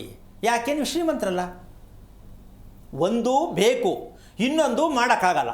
ಈ ಅಸಹಾಯಕತೆ ಯಾರಿಗೂ ಬರಬಾರದು. ನಿಮ್ಮ ಅನುಸಾರವಾಗಿ ಕೆಲವು ಸಂದರ್ಭದಲ್ಲಿ ಹಾಸ್ಪಿಟ್ಲಿಗೆ ಜ್ವರ ಅಂತ ಮಗು ಕರ್ಕೊಂಡು ಹೋದ ತಕ್ಷಣ ಈಗಲೇ ಆಪ್ರೇಷನ್ ಮಾಡಬೇಕು ಅನ್ನೋ ಸನ್ನಿವೇಶ ಬಂದಾಗ ದುಡ್ಡು ಕಟ್ತೀವಾ ಇಲ್ವಾ? ಇಲ್ಲ ಸ್ವಾಮಿ, ಮಾತ್ರೆಗಾಗುವಷ್ಟು ಮಾತ್ರ ದುಡ್ಡು ತಂದಿದ್ದೀವಿ ಅಂತ ಹೇಳ್ತೀರಮ್ಮ. ಇಲ್ಲ, ಏನಾರು ಮಾಡಿ ಅಡ್ಮಿಟ್ ಮಾಡ್ತೀವಿ, ಕಟ್ತೀವಿ. ಹಾಗೆ ಶುಭ ಒಳ್ಳೆಯದು ಆಗಬೇಕು ಅಂತಕ್ಕಂಥದ್ದಕ್ಕೆ ಯಾವ್ಯಾವ ಟೈಮಲ್ಲಿ ಕಬ್ಬು ಬೆಳಿತೀನಿ, ಚೆನ್ನಾಗಿ ಯಾವ ಟೈಮ್ಗೆ ಏನು ಹಾಕಬೇಕು, ದಪ್ಪ ಕಬ್ಬು ಬರುತ್ತೆ. ನಂತರ ದುಡ್ಡಿಲ್ಲ ಅಂದರೆ ಕಬ್ಬು ಅಳ್ಳಾಡ್ತಿರುತ್ತದೆ. 10 ಟನ್ ಬೆಳೆಯೋದಕ್ಕೆ 2 ಟನ್ ಬರುತ್ತೆ. ಹಾಗೆ ಬಂಡವಾಳವನ್ನು ಹಾಕುವುದು ಅಂದರೆ ಭಗವಂತ ಈ ಮೂಲಕ ಹೇಳ್ತಾನೆ, ನಿನ್ನ ಕೈಯನ್ನು ಮೊದಲು ನೀಡು. ಯಾವುದಕ್ಕೆ ಆಗಲಿ ನಿನ್ನ ಕೈಯನ್ನು ಮೊದಲು ನೀಡು. ನನಗೆ ಕೊಡೋಕ್ಕಾಗಲಿ, ನನಗೆ ಪೂಜೆ ಮಾಡೋಕ್ಕಾಗಲಿ, ದಾನ ಮಾಡೋಕ್ಕಾಗಲಿ, ಏನಕ್ಕೆ ಮಾಡೋಕ್ಕಾಗಲಿ, ನೀನು ನಿನ್ನ ಕೈಯನ್ನು ನೀಡು, ನಂತರ ನನ್ನ ಕೈಯನ್ನು ನಿನಗೆ ನೀಡ್ತೀನಿ ಅಂತ ಹೇಳ್ತಕ್ಕಂಥದ್ದು ಧರ್ಮದಲ್ಲಿ. ಇಲ್ಲ ಅಂತ ಜೇವಲ್ ಮಾಡ್ಕೊಂಡು ಹಿಂಗೆ ಮುಚ್ಕೊಂಡು ಇಲ್ಲ ಅಂತಂದರೆ ಜೀವನ ಎಲ್ಲ ಮುಚ್ಚೋಗುತ್ತೆ. ಕೆಲವು ದೇವಸ್ಥಾನಕ್ಕೆ ಹೋದಾಗ ತುಂಬ ಹುಡುಕ್ತಾರೆ, ಆ ಚಿಲ್ಲರೆ ಕಾಸು ಸಿಕ್ಕಲ್ಲ, ಅವ್ರು ಬಿಡಲ್ಲ. ಆ ಮಂಗಳಾರತಿ ಹಿಡ್ಕೊಂಡು ಮುಂದೆ ನಿಂತಿರ್ತಾನೆ ಪುರೋಹಿತ, ಇವನು ಹಿಂಗಂದು ಕೊನೆಗೆ ಹಾಕ್ಬಿಡ್ತಾನೆ ಹೋಗೋದಾಗಡೆ ಅಲ್ವಾ? ಯಾಕೆ ಅಂದರೆ ಇವೆಲ್ಲ ಜಿಪುಣತನ ಪ್ರದರ್ಶನ ಬೇಕಾದಷ್ಟು ನೋಡ್ತೀವಿ ನಾವು. ಮನಸ್ಸಲ್ಲಿ ಒಂದು, ವ್ಯವಹಾರ ಒಂದು, ಹಿಂಗಾಗತ್ತಿದು. ಅದಕ್ಕೋಸ್ಕರವಾಗಿ ಇವೆಲ್ಲವನ್ನು ಭಗವಂತ ರಿಮೋಟ್ ಥರ ಏನು ಕೈಲಿಟ್ಕೊಂಡಿದ್ದಾನೆ ಅಂದರೆ, ಇಷ್ಟೆಲ್ಲ ಫ್ರೀ ಬಿಟ್ಟೇನೆ ಇವತ್ತು ದೇವಸ್ಥಾನಕ್ಕೆ ಹೋಗಿ ಟೈಮ್ ಇಲ್ಲ ಅಂತ ಹೇಳ್ತೀವಿ ಏನಮ್ಮ. ಈಗ ಎಲ್ಲವನ್ನೂ ನಮ್ಮ ಕೈಗೆ ಕೊಟ್ಬಿಟ್ಟಿದ್ರೆ ರಿಮೋಟ್ನು ಸೇರಿ ದೇವ್ರ ಮೇಲೆ ಕಾಲ್ ಮಾಡ್ಕೊಂಡು ಹೋಗ್ಬಿಡ್ತಿದ್ದೋ ನಾವು. ಅದಕ್ಕೆ ಭಗವಂತ ರಿಮೋಟ್ ಹಾಕಿದ್ದಾರೆ, ನೀವೇನು ಮಾಡಿದ್ರು ಅವ್ರ ಕೈಯಲ್ಲೇ ಆನ್ ಆ್ಯಂಡ್ ಆಫ್ ಆಗಬೇಕು, ನೀವೇನು ನಡ್ಸೋಕ್ಕಾಗಲ್ಲ. ಅದಕ್ಕೆ ಧರ್ಮಕ್ಕೆ ನಾವು ಬೆಲೆ ಕೊಡಿ ಅಂತಕ್ಕಂಥದ್ದೇ ಭಗವಂತನಲ್ಲಿ ಇರ್ತಕ್ಕಂಥ ಸತ್ಯ. ಈ ಒಂದು ವಿಷಯದಲ್ಲಿ ಈಗ ಮುಂದೆ ಗುರುಜಿ, ನಿರೀಕ್ಷೆ ಇಲ್ಲದಂತೆ ಬದುಕೋದೆ ರಾಣಿಯಂತಹ ಜೀವನ ಅನ್ನೋದಾಗಿ ತಿಳಿಸ್ಕೊಡ್ತಾ ಇದ್ರಿ. ಇದೀಗ ಕೊಪ್ಪಳದಿಂದ ಅಶ್ವಿನಿ ಅಂತ ಹೇಳಿ ಕರೆ ಮಾಡಿದ್ದಾರೆ. ನಮಸ್ಕಾರ ಅಶ್ವಿನಿ, ಯಾರ ಬಗ್ಗೆ ಕೇಳಬೇಕಾಗಿತ್ತು ಹೇಳಿ? ಮೇಡಮ್, ನನ್ನ ಬಗ್ಗೆನೇ ಕೇಳ್ಕೋಬೇಕು. ನಿಮ್ಮ ನಕ್ಷತ್ರ ತಿಳಿಸಿ. ಮೂಲ ನಕ್ಷತ್ರ. ಗುರುಗಳಿದ್ದಾರೆ, ನಿಮ್ಮ ಪ್ರಶ್ನೆ ಏನಂತ ಹೇಳಿ. ಹಲೋ ನಾರಾಯಣ, ಹೇಳಮ್ಮ, ಏನು ಓದಿದ್ಯಾ? ಗುರುಜಿ, ನಾನು ಡಿಪ್ಲೊಮಾ ಮಾಡ್ಕೊಂಡಿದ್ದೀನಿ ಗುರುಜಿ. ಓಕೆ, ಏನು ಬಗ್ಗೆ ಏನು ವಿಚಾರ ಕೇಳಬೇಕಿತ್ತು? ಗುರುಜಿ, ನನ್ನ ಮದುವೆ ವಿಳಂಬ ಆಗ್ತಿದೆ. ಎಷ್ಟು ವಯಸ್ಸು? ವಯಸ್ಸೆಷ್ಟಪ್ಪ? ವಯಸ್ಸು 22 ವರ್ಷ ಗುರುಜಿ. 22 ವಯಸ್ಸು. ವಿಳಂಬ ಅಂದರೆ ನೀನೇ ವಿಳಂಬ ಮಾಡ್ತಾ ಇದೆಯಾ, ಸೆಲೆಕ್ಟಿಂಗ್ ಸರಿಗಿಲ್ಲ ಅಂತನ, ಸರಿಯಾಗಿ ಬರ್ತಾ ಇಲ್ಲ ಅಂತನ, ಏನು ಕಾರಣ? ಗುರುಜಿ, ಬಂದವರೆಲ್ಲ ನಮ್ಮ ಫ್ಯಾಮಿಲಿಗೆ ಸೆಟ್ ಆಗ್ತಿಲ್ಲ ಗುರುಜಿ. ಮದುವೆ ಮಾಡ್ಕೊಂಡು ನೀನು ತಾನೇ ಫ್ಯಾಮಿಲಿಗೆ ಯಾಕೆ ಸೆಟ್ ಆಗಬೇಕು? ಗುರುಜಿ, ನನ್ನ ಮದುವೆ ಬಗ್ಗೆ ಏನೂ ತಿಳ್ಕೊಂಡಿಲ್ಲ ಗುರುಜಿ. ಸಂಪೂರ್ಣವಾಗಿ ತಿಳ್ಕೊಂಡು ನನ್ನ ನಕ್ಷತ್ರಕ್ಕೆ ಅನುಗುಣವಾಗಿ ನಾನು ಸೆಲೆಕ್ಟ್ ಮಾಡ್ಕೋಬೇಕಂತ ನಿಮ್ಗೆ ಕಾಲ್ ಮಾಡಿದ್ದೀನಿ ಗುರುಜಿ. ಬೇಜಾರು ಮಾಡ್ಕೊಳ್ಳಿಲ್ಲ ಅಂದರೆ ಹೇಳ್ತೀನಿ, ಬೇಜಾರು ಮಾಡ್ಕೋತೀನಿ ಅಂದರೆ ಹೇಳಲ್ಲ, ಏನು ಮಾಡಲಿ? ಹಲೋ ಗುರುಜಿ, ನಾನು ಹೇಳೋ ವಿಚಾರ ಬೇಜಾರು ಆಗಲ್ಲ ಅಂದರೆ ಮಾತಾಡ್ತೀನಿ, ಬೇಜಾರು ಆಗತ್ತೆ ಅಂದರೆ ಹೇಳಲ್ಲ, ಏನು ಮಾಡಲಿ? ಇಲ್ಲ ಗುರುಜಿ, ಬೇಜಾರಾಗಲ್ಲ ಗುರುಜಿ, ತಿಳ್ಕೋಬೇಕು ಅಂತಾನೆ. ಮೊದಲನೇದಾಗಿ ನೀನು ಕುಂಡ್ಲಿ ಮಾಡಿಸಿದ್ಯಾ? ಹ್ಞೂ ಗುರುಜಿ, ಇದೆ ಗುರುಜಿ. ತೋರಿಸಿದ್ಯಾ? ಗುರುಜಿ, ಯಾರಿಗೂ ತೋರಿಸಿಲ್ಲ ಗುರುಜಿ. ಅಕಸ್ಮಾತ್ ಹುಡುಗ ಮನೆ ಕೊಟ್ಟಿದ್ಯಾ? ಇಲ್ಲ ಗುರುಜಿ, ಇನ್ನೂ ಆ ಥರದ್ದೇನಿಲ್ಲ. ಕೇಳ್ಕೊಂಡು ಹೋಗಿದಾರಂತೆ ಗುರುಜಿ ಅಪ್ಪ ಅಮ್ಮಂಗೆ. ಹಾಂ, ಅವ್ರಿಗೆಲ್ಲ ನಿಮ್ಮ ಮಗಳು ಕೊಡ್ತೀರಾ ಆ ಥರ ಎಲ್ಲ ಕೇಳ್ಕೊಂಡು ಹೋಗಿದ್ದಾರೆ. ಇವ್ರಿಗೆ ಅವ್ರದ್ದು ಹಂಗಾಗಿ ಅವ್ರೇನು ವಿಷಯ ತಿಳಿಸಿಲ್ಲ ಗುರುಜಿ. ಎರಡನೇ ವಿಷಯ, ನೀನು ಪ್ರಥಮ ಋತುವಾಗಿದ್ದಂಥದ್ದು ಏನೋ ನೆನಪಿದೆಯಾ? ವಾರ? ಶುಕ್ರವಾರ ಗುರುಜಿ. ಟೈಮು ಬೆಳಗ್ಗೆ 5:30 ಆ ಥರ ಗುರುಜಿ. 5:30 ಅಂದರೆ ನಿನಗೆ ಅದು 5:30 ಅಂತ ಹೆಂಗೆ ಗೊತ್ತಾಗತ್ತೆ? ಆ ಟೈಮಲ್ಲಿ ನೀನು ನೋಡ್ಕೊಂಡಿದ್ದ? ಹಲೋ, ಹಾಂ ಗುರುಜಿ. 5:30 ನೀನು ನೋಡ್ಕೊಂಡು ಟೈಮು? ಗುರುಜಿ, ನಾನು ಸ್ಕೂಲಿಗೆ ಹೋಗೋ ಟೈಮಲ್ಲಿ ಬೇಗ ಹೇಳ್ತಿದ್ವಿ ಗುರುಜಿ, ಹಾಗಾಗಿ ನನ್ಗೆ ಅದೇ ಅಂತ ನೆನಪಿದೆ ಗುರುಜಿ ಅಷ್ಟು. ಆಮೇಲೆ ಯಾರಿಗೆ ಹೇಳಿದೆ ನೀನು? ಗುರುಜಿ ಅಮ್ಮನ್ಗೆ ತಿಳಿಸ್ಬಿಟ್ಟೆ ಗುರುಜಿ ನಾನು. ಇಲ್ಲಿ ನೀನು ಬೇಜಾರು ಮಾಡ್ಕೊಬೇಡ, ತಿಳ್ಕೋಬೇಕು. ಸರಿ ಗುರುಜಿ, ಹೇಳಿ. ಆ ಒಂದು ಸಂದೇಶವನ್ನು ತಾಯಿಗೆ ಹೇಳಬಾರ್ದು, ತೋರಿಸ್ಬಾರ್ದು. ಸರಿ ಗುರುಜಿ. ಫಸ್ಟು ತಾಯಿ, ಎರಡನೇದು ಅಜ್ಜಿ, ಮೂರನೇದು ಅತ್ತಿಗೆ. ಈ 3 ಜನಕ್ಕೆ ಸಂದೇಶ ಕೊಟ್ಟರೆ ತುಂಬ ಕಷ್ಟ. ಅದು ಬೇರೆಯವ್ರು ನೋಡ್ಬೋದೇ ವಿನಃ ಜನ್ಮ ಕೊಟ್ಟ ತಾಯಿಗೆ ಮೆಸೇಜ್ ಹೋಗಬಾರ್ದು. ಏನು ಮಾಡೋದು? ಪಾಪ ತಾಯಿಯಂದಿರಿಗೆ ಹೇಳುತ್ತೆ ಮಗು, ಏನು ಗೊತ್ತು. ಅದಕ್ಕೆ ಫಸ್ಟೇ ಏನು ಮಾಡಬೇಕಂದ್ರೆ, ಮಕ್ಕಳು ಆ ವಯಸ್ಸಿಗೆ ಬಂದಿದ್ದಾರೆ ಅಂದಾಗ ಮಕ್ಕಳಿಗೆ ಹೇಳ್ಕೊಡ್ಬೇಕು. ಅಕಸ್ಮಾತ್ ನೀನು ಕಂಡು ಬಂದರೆ ಅದು ನಿನಗೆ ಗೊತ್ತಾಗಲ್ಲ, ನನಗೆ ನೇರವಾಗಿ ಬಂದು ತೋರಿಸ್ಬೇಡ, ಹೇಳ್ಬೇಡ ಅಂತ ಹೇಳ್ಕೊಟ್ಟಿರಬೇಕಿತ್ತು. ಯಾರು ಹೇಳ್ಕೊಡ್ತಾರೆ ಅಮ್ಮ? ಇಲ್ಲಿ ಇದು ಶಿಕ್ಷಣ. ಇದು ಒಂದು ಹೆಣ್ಣು ಮಗುವಿಗೆ 7 ವರ್ಷಕ್ಕೆ 10 ವರ್ಷದವರೆಗೂ ಶಿಕ್ಷಣ ಕೊಡ್ತಾ ಇರಬೇಕು ಈ ವಿಷಯದಲ್ಲಿ. ನಿನಗೆ ಯಾಕೆಂದರೆ ಮಕ್ಕಳಿಗೆ ಗೊತ್ತಿರಲ್ಲ, ತಾಯಿಯಂದ್ರಿಗೆ ಅನುಭವ ಆಗಿರುತ್ತೆ. ಅದನ್ನು ಮಕ್ಕಳನ್ನ ಕೂರಿಸಿ ಹೇಳಬೇಕು. ನಿನಗೆ ಈ ಥರ ಆದರೆ, ಅದಕ್ಕೆ ಸಂಬಂಧಪಟ್ಟಂಥ ವಿಚಾರಗಳು ನಿನ್ನ ದೇಹದಲ್ಲಿ ಕಂಡು ಬಂದರೆ ನೀನು ಯಾರಿಗೆ ಹೇಳಬೇಕು, ನೀನೇನು ಎಚ್ಚರಿಕೆ ತೊಗೋಬೇಕು. ಯಾರು ಹೇಳ್ತಾರೆ ನಮ್ಮ? ಇಲ್ಲ. ಆಮೇಲೆ ಕೇಳ್ತಾರೆ, ನನ್ನ ಮಗಳು ಹಿಂಗೆ ಹಂಗೆ ಹಿಂಗೆ, ಶಾಸ್ತ್ರ ಏನು ಚೆನ್ನಾಗಾಯ್ತಾ, ಈ ಥರ ಕತೆ ಕೇಳ್ತಾರೆ. ಇಲ್ಲಿ ವಿಷಯ ಇಷ್ಟೇ ಅಮ್ಮ, ನೀನು ತಿಳ್ಕೊ. ಸರಿ ಗುರುಜಿ. ಶುಕ್ರವಾರ ಆಗಿರ್ತಕ್ಕಂಥದ್ದು ತುಂಬ ಒಳ್ಳೆಯದು ಅಂತ ತುಂಬ ಚೆನ್ನಾಗಿ ಹೇಳ್ತಾರೆ ಕೆಲವರು. ಸರಿಯೇ. ಆದರೆ ಬೆಳಿಗ್ಗೆ ಸೂರ್ಯ ಹುಟ್ಟೋದಕ್ಕೆ ಮುಂಚೆ, ಸಂಜೆ ಸೂರ್ಯ ಮುಳುಗಿದ ಮೇಲೆ ಹೆಣ್ಣು ಮಕ್ಕಳು ಅಕಸ್ಮಾತ್ ಆ ರೀತಿ ಆಗಿದ್ದ ಪಕ್ಷದಲ್ಲಿ ಮತ್ತು ಬೇರೆ ಬೇಜಾರು ಮಾಡ್ಕೋಬಾರ್ದು. ಕಷ್ಟ ಜಾಸ್ತಿ ಬರುತ್ತೆ ಹೆಣ್ಣಿಗೆ, ಯಾವುದ್ರಲ್ಲೂ ಕಷ್ಟ, ಪ್ರತಿಯೊಂದರಲ್ಲೂ ಕಷ್ಟ ಅನುಭವಿಸ್ಬೇಕಾಗತ್ತೆ ಜೀವನ ಪರ್ಯಂತ. ಅದಕ್ಕೋಸ್ಕರವಾಗಿ ಅದನ್ನು ನಾವು ಇದನ್ನು ಮುಚ್ಚಿಟ್ಕೊಳ್ಳೋದೇ ಆಗಲಿ, ಅದನ್ನು ತಪ್ಪು ಮಾಹಿತಿ ಕೊಡೋದಾಗಲಿ, ಹೇಳಿದ್ರೆ ಏನಾದ್ರು ಹೇಳ್ಬಿಡ್ತಾರೆ ಅಂಥೇಳಿ ಅದೆಲ್ಲ ಮಾಡಬಾರ್ದು. ಪ್ರಕೃತಿದತ್ತವಾಗಿರ್ತಕ್ಕಂಥ ತಿಳ್ಕೊಬೇಕಾಗತ್ತೆ. ಎರಡನೇ ವಿಷಯ, ನೀನು ಅಶ್ವಿನಿ ಅಂತಕ್ಕಂಥ ಹೆಸರಿಟ್ಕೊಂಡಿದ್ದೀನಮ್ಮ. ಹಲೋ. ಹಾ ಗುರುಜಿ, ಹೇಳಿ. ಈ ಅಶ್ವಿನಿ ಅನ್ನೋ ಹೆಸರು ದುರಂತವಾದ ಜೀವನ. ನಿನಗೆ ಅಂದ್ಕೊಂಡ ರೀತಿ ಮದುವೆ ಮಾಡ್ಕೊಳಕ್ಕಾಗಲ್ಲ. ಸರಿ ಗುರುಜಿ. ಇದು ಯಾರಮ್ಮ ಇಟ್ಟರು? ಅಶ್ವಿನಿ ನಕ್ಷತ್ರದ ಹೆಸರು ಮಕ್ಕಳಿಗಿಟ್ರೆ ಉದ್ಧಾರ ಆಗ್ತೀರೇನಮ್ಮ ನೀವು? ಹಾಂ, ನಮ್ಮ ಅಪ್ಪಾಜಿ ಅವ್ರು ಇಟ್ಟಿರೋದು ಗುರುಜಿ. ನಿಮ್ಮ ಅಪ್ಪನಿಗೆ ಹೇಳು ಸ್ವಲ್ಪ ಕೂರಿಸಿ. ನಂಬ್ತಾರ ನಿಮ್ಮ ಅಪ್ಪ ಇದೆಲ್ಲ? ಗುರುಜಿ ಸ್ವಲ್ಪ ಸ್ವಲ್ಪ ನಂಬ್ತಾರೆ ಗುರುಜಿ. ಹಂಗಿದ್ಮೇಲೆ ಆಯಿತು ಬಿಡು ಕತೆ, ಏನೂ ಮಾಡೋಕ್ಕಾಗಲ್ಲ. ಅರ್ಧಂಬರ್ದವ್ರಿಗೆ ಏನು ಹೇಳೋದಕ್ಕಿಂತ ಸುಮ್ಮನೆ ಇದು ಬಿಡು ಅಷ್ಟೇ. ನಾನು ನಿನ್ಗೆ ಯಾವುದು ಮಾಹಿತಿ ಕೊಡಲಿಕ್ಕಾಗಲ್ಲ. ಕಾರಣ ಏನಂತಂದರೆ, ಹಂಗಂತ ನಿನ್ನ ತಪ್ಪಾಗಿದೆ, ನಿನ್ನ ಕಷ್ಟದಲ್ಲಿ ಇದೆಯಾ ಅಂತಲ್ಲ, ಕಷ್ಟಕ್ಕೆ ಆಗುತ್ತೆ ಅಂತಲ್ಲ. ವಿಚಾರ ಇಷ್ಟೇ, ಮೊದಲು ನಿನ್ನ ಹೆಸರು, ನೀನು ಹುಟ್ಟಿರ್ತಕ್ಕಂಥ ನಕ್ಷತ್ರ, ಮತ್ತು ನೀನು ಪ್ರಥಮ ಋತುವಾಗಿರ್ತಕ್ಕಂಥ ಕೆಲವು ಸನ್ನಿವೇಶಗಳನ್ನು ಮೊದಲು ತಿಳ್ಕೊಂಡ್ರೆ ನೀನು ಸೆಲೆಕ್ಟ್ ಮಾಡಬೇಕಾಗಿಲ್ಲ, ನಿನ್ನನ್ನೇ ಅವರೇ ಸೆಲೆಕ್ಟ್ ಮಾಡ್ಕೋತಾರೆ. ಆ ಥರದ ಮದುವೆ ಆಗಬೇಕಾ, ನೀನು ಕಾಯ್ಕೊಂಡು ಸೆಲೆಕ್ಟ್ ಮಾಡಬೇಕಾ? ಯಾವುದಾಗಬೇಕು? ಹೌದು ಗುರುಜಿ, ನನ್ನನ್ನ ಆಯ್ಕೆ ಮಾಡ್ಕೊಳ್ಳೋಕ್ಕೆ ನಿಮ್ಮ ಅಪ್ಪ ಹತ್ರ ಅಕೌಂಟೇ ಇಲ್ವಲ್ಲಮ್ಮ. ಅವರು ಫಾರಿನ್ನವರು, ಪಾಕಿಸ್ತಾನ್.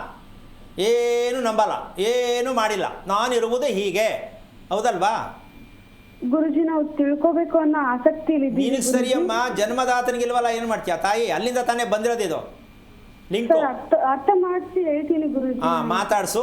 ಅಪ್ಪನಿಗೂ ಹೆದರ್ಕೊಳ್ಳೋ ಥರ ಹೇಳಕ್ಕೆ ಹೋಗ್ಬೇಡ, ನೀನು ಹೆದರ್ಕೋಬೇಡ, ತಿಳ್ಕೊಳ್ಳೋಕೆ ಪ್ರಯತ್ನ ಮಾಡು. ಕಾಯಬೇಡ, ವಯಸ್ಸಿನ್ನು 22, ಯೋಚನೆ ಮಾಡಬೇಡ. ಇದೆಲ್ಲ ತಿಳ್ಕೊಂಡು ಕ್ಲೀನಾಗಿ ಕುಂಡಲಿಯನ್ನು ಯಾವ ಕಾರಣಕ್ಕೂ ನಾನು ಹುಟ್ಟಿದ ನಕ್ಷತ್ರ ಇಂಥದ್ದು ಕುಂಡಲಿ ಇದೆ ಅಂತ ದಯವಿಟ್ಟು ಯಾರಿಗೂ ಕೊಡಬೇಡ. ಯಾಕೆಂದ್ರೆ ನಾನು ಪಬ್ಲಿಕಲ್ಲಿ ಮುಂದೆ ಕೇಳೋಕ್ಕಾಗಲ್ಲ. ಇದನ್ನು ಕೆಲವೊಂದು ರಹಸ್ಯ ಕಾಪಾಡ್ಕೋಬೇಕಾಗತ್ತೆ. ಅದಕ್ಕೆ ಪ್ರಾಯಶ್ಚಿತ್ತನೂ ಮಾಡಿಕೊಂಡು ಯಾವ ರೀತಿಯಾಗಿ ನಾವು ಹುಡುಗ ಬಂದರೆ ಯಾವ ರೀತಿ ಹೇಳ್ಬೇಕು ಅಂತಕ್ಕಂಥ ನೀನು ಫಸ್ಟ್ ತಿಳ್ಕೊ. ಆರ ಮೇಲೆ ಮದುವೆಗೆ ಒಂದು ಮಾಡೋದಕ್ಕೆ ಅನುಕೂಲ ಆಗತ್ತೆ. ನೀನೀಗ ಹುಟ್ಟಿರ್ತಕ್ಕಂಥ ನಕ್ಷತ್ರ, ನಿನ್ನ ಹೆಸರು ಇದೆಲ್ಲ ಕೊಟ್ಟರೆ ತುಂಬ ತಪ್ಪಾಗತ್ತೆ, ತುಂಬ ಬೇಜಾರಾಗತ್ತೆ, ತುಂಬ ನಿಧಾನ ಆಗತ್ತೆ. ದುಃಖಕ್ಕೆ ಸಿಕ್ಕಾಕೋಬೇಡ. ಈಗ ನಾನು ಹೇಳಿದ್ದನ್ನು ಯೋಚನೆ ಮಾಡಬೇಡ. ಪರಿಹಾರಕ್ಕೆ ದಾರಿ ಅಂದರೆ ಏನಂದರೆ ತಿಳ್ಕೊಳ್ಳೋದೇ ಪರಿಹಾರ. ಪ್ರಯತ್ನ ಮಾಡ್ತಾಯಿ, ಒಳ್ಳೆಯದಾಗಲಿ. ಓಕೆ, ಧನ್ಯವಾದಗಳು ಅಶ್ವಿನಿ ಕರೆ ಮಾಡಿದ್ದಕ್ಕಾಗಿ. ಇದೀಗ ಶಿವಮೊಗ್ಗದಿಂದ ಶುಭಾ ಅಂತೇಳಿ ಕಾಲರ್ ಇದ್ದಾರೆ. ನಮಸ್ಕಾರ ಶುಭಾ. ನಮಸ್ತೆ ಮೇಡಮ್. ಯಾರ ಬಗ್ಗೆ ಕೇಳಬೇಕಾಗಿತ್ತು ಹೇಳಿ? ನಾನು ಶುಭಾ ಅಂತ ಹೇಳಿ, ನನ್ನ ಮಗಳ ಬಗ್ಗೆ ಕೇಳಬೇಕಿತ್ತು. ನಿಮ್ಮ ಮಗಳ ನಕ್ಷತ್ರ ಹೇಳಿ? ನನ್ನ ಮಗಳ ನಕ್ಷತ್ರ ಚಿತ್ತ ನಕ್ಷತ್ರ, ರಾಜರಾಜೇಶ್ವರಿ ಅಂತ ಅವಳ ಹೆಸರು. ಓಕೆ, ಗುರುಗಳಿದ್ದಾರೆ, ಮಾತನಾಡಿ. ಮನೆಯಲ್ಲಿ ಅವಳನ್ನ ರಮ್ಯಾ ಅಂತ ಕರೀತಿದ್ದಾರೆ. ಹಲೋ. ಹಲೋ, ನಮಸ್ತೆ ಗುರುಜಿ. ನಾರಾಯಣ, ಹೇಳಿಮ್ಮ, ಏನು ಮಾಡ್ತಾ ಇದ್ದಾಳೆ ಮಗಳು? ಮಗಳು ಸರ್ ಈಗ ಡಿಗ್ರಿ ಓದ್ತಿದ್ದಾಳೆ ಸರ್. ಏನಾಗಬೇಕಿತ್ತು ಸರ್? ಅವಳದು ನಕ್ಷತ್ರದ ಬಗ್ಗೆ ಕೇಳಬೇಕಿತ್ತು ಸರ್. ಎಷ್ಟು ಅವಳು ಶುಕ್ರವಾರ ಏಪ್ರಿಲ್ 13. ಏನು? ಸರ್ ಅವಳು ದೊಡ್ಡೋಳಾಗಿದ್ದು ನಾನು ಡೇಟ್ ಆಫ್ ಬರ್ತ್ ಹೇಳ್ತಾ ಇದ್ದೀನಿ. ಸರಿ ಸರಿ, ಶುಕ್ರವಾರ ಟೈಮ್ ಏನು? ಸರ್ ಮಧ್ಯಾಹ್ನ 3:40 ಸರ್. ಜಾಗ ಎಲ್ಲಿ? ಮನೆಯಲ್ಲ ಹೊರಗ? ಮನೆಯಲ್ಲೇ ಸರ್. ಯೆಲ್ಲೋ ಕಲರ್ ಬಟ್ಟೆ ಧರಿಸಿದ್ಲು ಸರ್. ಯಾವುದು? Yellow colour? ಯೆಲ್ಲೋ ಕಲರು ಮತ್ತೆ ಒಂದು ಶಾರ್ಟ್ಸ್ ಹಾಕಿದ್ಲು ಸರ್, ಬಿಸ್ಕೆಟ್ ಕಲರ್ ಇಂದು. ಬಟ್ಟೆ ಅಕಸ್ಮಾತು ಚೆನ್ನಾಗಿತ್ತ, ಹರಿದಿತ್ತ, ಹೊಲಿಗೆ ಬಿಟ್ಟಿತ್ತ? ಇಲ್ಲ ಸರ್, ಆಗಿತ್ತು ಸರ್. ಓಕೆ. ಯಾವ ಜಾಗದಲ್ಲಿ ಆ ವಿಚಾರ ಗೊತ್ತಾಯಿತು? ಮನೆಯಲ್ಲಿ, ಬಾತ್ರೂಮ್ ಅಲ್ಲ, ಅಡುಗೆ ಮನೆಯಲ್ಲ, ಹಾಲಲ್ಲ, ಏನಾದ್ರು ವಿಷಯ ಗೊತ್ತಾ? ಸರ್ ಬೆಡ್ರೂಮ್ ಅಲ್ಲಿ ಸರ್. ಬೆಡ್ರೂಮಲ್ಲಿ. ಓಕೆ. ಓಕೆ. ಈಗ ಅದರ ಬಗ್ಗೆ ನೀವು ತಿಳ್ಕೊಳ್ಳೋಕ್ಕೆ ಏನಾದ್ರು, ಯಾವ ಮಾಸ ಹೇಳಿದ್ರೆ? ಏಪ್ರಿಲ್ ತಿಂಗಳಲ್ಲ? April sir. ಚೈತ್ರ ಮಾಸ. ಹೌದು ಸರ್. ಇದೆಲ್ಲ ನಂಬಿಕೆ ಇದೆಯಾ ನಿಮಗೆ? ಇದೆಲ್ಲ ತಿಳ್ಕೊಬೇಕು ಅಂತ ನಂಬಿಕೆ ಇದೆಯಾ? ತುಂಬಾ ತುಂಬಾ ಆಸೆ ಸರ್, ನಾನು ಇದ್ರ ಬಗ್ಗೆ ಎಲ್ಲ ತಿಳ್ಕೊಬೇಕು ಸರ್ ಅಂತ ಹೇಳಿ. ಅಲ್ಲ, ನಿಮ್ಮ ಮಗಳ ವಯಸ್ಸೆಷ್ಟು ಹೇಳಿ? ಸರ್ ನಿಮ್ಮ ಮಗಳ ವಯಸ್ಸೆಷ್ಟು ಹೇಳಿ? ಸರ್ 19 ಸರ್ ಇವಾಗ. ಅಲ್ಲ, ನೀವು ಇವಾಗ ತುಂಬ ಇಂಟ್ರೆಸ್ಟ್ ಅಂತ ಹೇಳ್ತಿರಲ್ಲ. ಚಿತ್ತಾ ನಕ್ಷತ್ರದಲ್ಲಿ ಹೆಣ್ಣು ಮಗು ಹುಟ್ಟಿದ್ರೆ ಹಾ ಒಂದು ದೊಡ್ಡ ಕೆಂಡ ಮಾಡಿಬಿಟ್ಟು ಜೇಬಲ್ಲಿ ಇಟ್ಕೊಂಡಂಗಿರುತ್ತೆ. ಹೌದಾ ಸರ್? ಅಂದರೆ ಅರ್ಥ ಆಯ್ತಾ? ಭಯ ಆಯ್ತಾ? ಇಲ್ಲ ಸರ್, ಅರ್ಥ ಆಯ್ತು. ಅಂದ್ರೆ ತುಂಬಾ ಸ್ವಲ್ಪ ಬ್ಯೂಟಿನೂ ಇದ್ದಾಳೆ ಸರ್. ಅವಳು ಕಾಯೋದೇ ದೊಡ್ಡ ಕೆಲಸ ಆಗೈತೆ ನಮಗೆ. ಅಲ್ಲಲ್ಲ, ಒಂದು ನಿಮಿಷ ಏನಾಗುತ್ತೆ ಅಂದರೆ ಅವಳಿಗೆ ಮನಃಶಾಂತಿ ಇರುವಂಥ ವಿಚಾರ ತುಂಬ ಕಡಿಮೆ ಇರುತ್ತೆ. ಹೌದು ಸರ್. ತುಂಬ ಒತ್ತಡವನ್ನು ತಾನಷ್ಟಕ್ಕೆ ತಾನೇ ತಲೆ ಮೇಲೆ ಹಾಕ್ಕೊಳ್ತಕ್ಕಂಥದ್ದು ತುಂಬ ಜಾಸ್ತಿ ಆಗತ್ತೆ. ಸರ್ ಇದನ್ನು ನೀವು ಕಂಟ್ರೋಲ್ ಮಾಡಬೇಕಾದ್ರೆ ತುಂಬ ಕಷ್ಟ ಆಗುತ್ತೆ. ಕಾರಣ ಏನಂದರೆ, ಈ ರೀತಿ ಉಷ್ಣಾಂಶ ಅಂತಕ್ಕಂಥದ್ದು ದೇಹದಲ್ಲಿ ಜಾಸ್ತಿ ಆದಾಗ ಮನಸ್ಸಿಗೆ ಎಷ್ಟು ಬೇಜಾರಾಗುತ್ತೆ, ಎಷ್ಟು ಸಿಡುಕು ಬರುತ್ತೆ, ಎಷ್ಟು ಕೋಪ ಬರುತ್ತೆ, ಸ್ವಲ್ಪ ಯೋಚನೆ ಮಾಡಿ. ಹೌದು ಸರ್. ನಮಗೆ ದೇಹದ ತಾಪಮಾನ ಚಿತ್ತಾ ನಕ್ಷತ್ರಕ್ಕೆ, ಹೆಣ್ಣು ಮಗುವಿಗೆ ತುಂಬ ಕಷ್ಟ ಕೊಡುತ್ತೆ. ತಡ್ಕೊಳ್ಳೋಕ್ಕಾಗದೇ ಇರೋಷ್ಟು ಮಟ್ಟಕ್ಕೆ ಅನುಭವಿಸ್ಬೇಕಾಗತ್ತೆ ಹೆಣ್ಣು ಮಗು. ಆವಾಗ ತುಂಬ ಸಿಟ್ಟು ಮಾಡ್ತಾಳೆ, ತುಂಬ ಬೇಜಾರಲ್ಲಿರ್ತಾಳೆ, ಹೇಳೋದನ್ನ ಅರ್ಥನೂ ಮಾಡ್ಕೊಳ್ಳಲ್ಲ, ತಾನು ಕರೆಕ್ಟಾಗಿ ನಡ್ಕೊಳಕ್ಕಾಗಲ್ಲ, ಒಂದು ಸ್ವಲ್ಪ ತುಂಬ ಹಿಂಸೆ ಥರದಲ್ಲಿ ಕಾಣಿಸ್ತಾಳೆ. ಯಾಕೆ ಈ ಥರ ದುಡುಕ್ತೀಯ ನೀನು, ಯಾಕೆ ಈ ಥರ ತೀರ್ಮಾನ ತೊಗೋತೀಯ ಅಂತ ನೀವು ಹೇಳಿದ್ರೆ ಅದಕ್ಕೆ ಸೈಲೆಂಟ್ ಆಗ್ತಾಳೆ, ಇಲ್ಲ ರಿವರ್ಸ್ ಹೊಡಿತಾಳೆ. ಅದೇ ನೀವು ಹೇಳಿದ್ದು 100% ಅದನ್ನೇ ಸರ್ ಮಾಡ್ತಾರೆ ಸರ್ ಅವಳು. ಈಗ ನೀವು ಇದನ್ನು ತಿಳ್ಕೊಳ್ಳದೆ 19 ವರ್ಷ ಮಗುವನ್ನು ನೀವು ಸಾಕಿ ಆ ನಕ್ಷತ್ರದಲ್ಲಿ ಹೆಣ್ಣು ಮಗು ಹುಟ್ಟಿದ್ರೆ ಏನೆಲ್ಲ ದೇಹದಲ್ಲಿ ಅನುಭವಿಸುತ್ತೆ ಅಂತ ತಿಳ್ಕೊಳ್ಳದೆ ಇದ್ರೆ ಏನು ಪ್ರಯೋಜನ ಹೇಳಿ? ಯಾಕೆ ತಿಳ್ಕೊಳ್ಳಿಲ್ಲ? ನಮಗೆ ಯಾರು ಇದ್ರು ಚಿತ್ತ ನಕ್ಷತ್ರದಲ್ಲಿ ಈ ತರ ಆಗತ್ತಂತ ಯಾರು ನಮಗೆ ಮಾಹಿತಿ ಹೇಳಿಲ್ಲ ಸರ್, ನಮ್ಗೆ ಗೊತ್ತಾಗಿಲ್ಲ. ನೀವು ಶಾಸ್ತ್ರಗಳ ಹತ್ರ ಹೋಗಿದ್ದೀರಾ? ಪಂಚಾಂಗ ಶಾಸ್ತ್ರಗಳ ಹತ್ರ? ಇಲ್ಲ ಸರ್, ನಾವೇನ್ ಗೊತ್ತಾ, ಮಗು ಹುಟ್ಟಿದಾಗ ಲಿಂಗಧಾರಣೆ ಮಾಡಿ ನಾಮಕರಣ ಮಾಡಿ ಮುಗಿಸಿದ್ವಿ. ಜಾತಕ ಬರ್ಸಿ ಕೊಟ್ರು, ಜಾತಕ ನಮ್ಮ ಅಪ್ಪಾಜಿ ಮಾಡ್ಕೊಟ್ರು, ನಾವು ಇಟ್ವಿ ಸರ್. ಬೀರಲ್ಲ ಅಷ್ಟೇ ಗೊತ್ತಿರೋದು. ನಿಮ್ಮ ಅಪ್ಪಾಜಿ ಜಾತಕ ಬರೀತಾರಾ? ಇಲ್ಲ, ಅಪ್ಪಾಜಿ ಬೇರೆ ಗುರುಗಳ ಹತ್ರ ಜಾತಕ ಬರ್ಸಿ ಕೊಟ್ಟಿದ್ರು ನನಗೆ. ಓಕೆ. ನೀವು ಏನು ಓದಿದ್ದೀರಾ? ಏನು ಓದಿದ್ದೀರಾ? ಹಾಂ ಸರ್, ಒಂದು PUC ಓದಿದ್ದೀನಿ ಸರ್. ಓಕೆ. ಈಗ ನಿಮ್ಮ ಯಜಮಾನ್ ಏನು ಕೆಲಸ ಮಾಡ್ತಾರೆ? ಸರ್ ಅವರು ಎಲೆಕ್ಟ್ರಿಕಲ್ ಕಾಂಟ್ರಾಕ್ಟರ್. ಮದುವೆ ಆಗೋಕ್ಕಿಂತ ಮುಂಚೆಯಿಂದ ಮಾಡ್ತಾ ಇದ್ದಾರಾ? ಅದೇ ಕೆಲಸ ಸರ್, ಎಲೆಕ್ಟ್ರಿಕಲ್ ಕಾಂಟ್ರಾಕ್ಟರ್ ಕೆಲಸ ಸರ್. ಒಟ್ಟು ಮಕ್ಕಳು ಎಷ್ಟು ಜನ ನಿಮಗೆ? ಇಬ್ರು ಸರ್. ಈ ಎರಡನೇದು ಗಂಡು ಮಗನ ಹೆಣ್ಣು ಮಗನ? ಎರಡನೇವಳು ಅವಳ ನಕ್ಷತ್ರ? ಅವಳ ನಕ್ಷತ್ರ ಏನು? ಅವ್ರ ನನ್ನ ಮಗನ ನಕ್ಷತ್ರ ರೇವತಿ ನಕ್ಷತ್ರ ಸರ್, ಮೀನರಾಶಿ. ಎಷ್ಟು ವಯಸ್ಸು ಅವನಿಗೆ? ಸರ್ ಅವ್ರಿಗೆ ಈಗ 26 ಸರ್. ಏನು ಮಾಡ್ತಿದ್ದಾನೆ ಸರ್? ಅವನು ಫಾರ್ಮಸಿ ಓದಿದ್ದಾರೆ ಸರ್. ಹಾಂ, ಫಾರ್ಮಸಿ ಓದಿದ್ದಾರೆ sir, medical. Okay okay okay. ನೀವು ಮನೆ ಎಷ್ಟು ವರ್ಷ ಆಯಿತು ಕಟ್ಟಿ? ಸರ್ ನಾನು ಮನೆ ಕಟ್ಟಿ 28 ವರ್ಷ ಆಯ್ತು ಸರ್. ನಿಮ್ಮ ಯಜಮಾನೇ ಕಟ್ಸಿದ್ದಾ?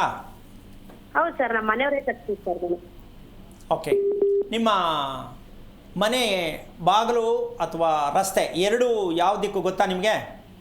ಗೊತ್ತು ಸರ್, ಉತ್ತರ ದಿಕ್ಕಿಗಿದೆ ಸರ್. ಉತ್ತರ ದಿಕ್ಕಿಗೆ ರಸ್ತೆ, ಉತ್ತರ ದಿಕ್ಕಿಗೆ ಬಾಗಿಲು. ಹೌದು ಸರ್, ಉತ್ತರ ದಿಕ್ಕಿಗೆ ಬಾಗಿಲು. ನೇರವಾಗಿ ನೇರವಾಗಿ ಬಾಗಿಲಿದೆಯಾ? ದಕ್ಷಿಣಕ್ಕೂ ಬಾಗಿಲಿದೆಯಾ? ಇಲ್ಲ ಇಲ್ಲ ಸರ್, ಇಲ್ಲ. ಓಕೆ. ಮೆಟ್ಲು ಹಾಕಿದ್ರಾ ಮನೆಗೆ? ಹೌದು ಸರ್, ಮೆಟ್ಲಿದೆ ಸರ್. ಯಾವ ಕಡೆ? ಉತ್ತರಕ್ಕ? ಅಲ್ಲ, ಈಗ ದೂರದಿಂದ ಸ್ಟೆಪ್ ಬರುತ್ತಲ್ಲ, ಒಂದೇ ಲಾಭ ಅನ್ನೋ ಮೆಟ್ಲು ಅಷ್ಟೇ ಸರ್ ನಾವು. ಮನೆಗೆ ಮೆಟ್ಲು ಹಾಕಿರೋ, ಸ್ಟೇರ್ ಕೇಸ್ ಹಾಕಿಲ್ವಾ? ಸರ್ ಅದು ಆ ಕಡೆ ಹಿಂದ್ಗಡೆಯಿಂದ ಓಡಾಡಕ್ಕೆ, ಅದು ಬಾಡಿಗೆ ಮನೆಯವರಿಗೆ. ಅದೇ ನಿಮ್ಮ ಮನೆ ತಾನೇ ಅದು?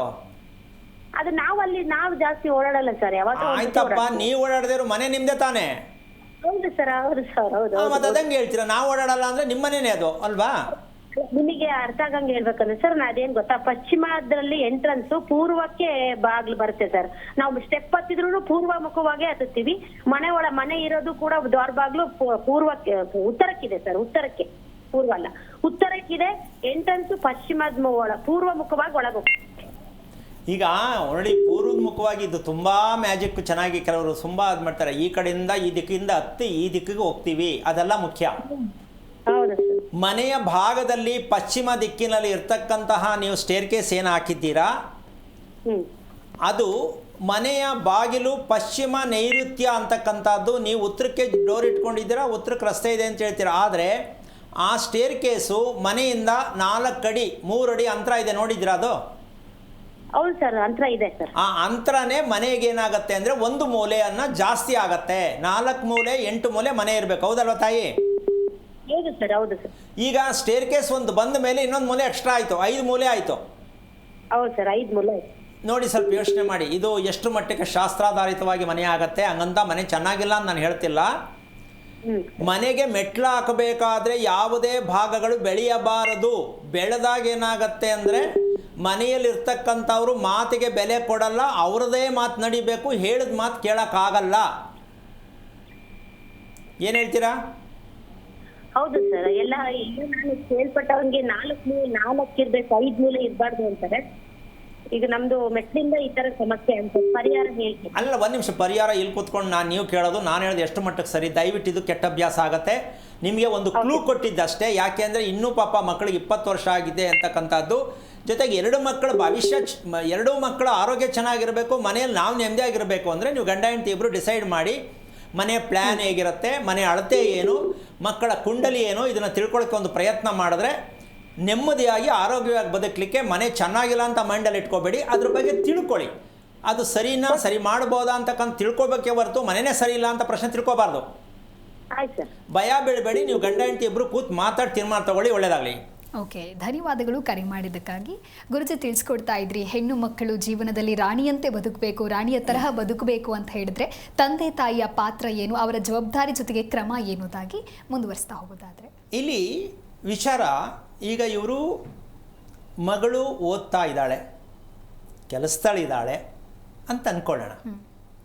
ಇನ್ನು ಮುಂದೆ ಅವಳಿಗೊಂದು ದಾರಿ ಆಗಬೇಕು, ಹೌದಲ್ಲ? ಈಗ ಆ ದಾರಿ ಆಗಬೇಕು ಅಂತಕ್ಕಂಥದ್ದು ಎಲ್ರಿಗೂ ಆಸೆ. ತಂದೆ ತಾಯಿಗಳ ಜವಾಬ್ದಾರಿ ಅಂತಕ್ಕಂಥದ್ದು ನೀನು ಪ್ರಶ್ನೆ ಹಾಕಿದ್ದು ನಿಜಕ್ಕೂ ಪ್ರತಿಯೊಬ್ಬರು ಜವಾಬ್ದಾರಿ ತಗೋಬೇಕು. ಯಾವುದ್ರಲ್ಲಿ ತಗೋತಾರೆ? ಓದಿಸುವುದನ್ನು ಬಿಟ್ಟು ಇನ್ಯಾವುದು ಜವಾಬ್ದಾರಿ ತಗೊಳಕ್ಕೆ ರೆಡಿ ಇಲ್ಲ, ಹೌದಲ್ಲಮ್ಮ? ಯಾವುದೇ ತಂದೆ ತಾಯಿಗಳು ಮಾಡಬೇಕಾದ ಕೆಲಸ ಏನು ಅಂದರೆ ಮಕ್ಕಳಿಗೆ ವಿದ್ಯಾಭ್ಯಾಸವನ್ನು ಕೊಡಿಸುವುದೇ ನಮ್ಮ ಕರ್ತವ್ಯ.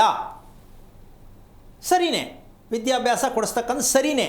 ಆದರೆ ಮುಖ್ಯವಾಗಿ ನಾವು ಯಾವ ವಿದ್ಯೆಯನ್ನು ಕೊಡಬೇಕು ಅಂತಕ್ಕಂಥದ್ದು, ಶಿಸ್ತು ಅಂತಕ್ಕಂಥ ವಿದ್ಯೆಯನ್ನು ಕೊಡಬೇಕು, ಹೌದಲ್ಲಮ್ಮ?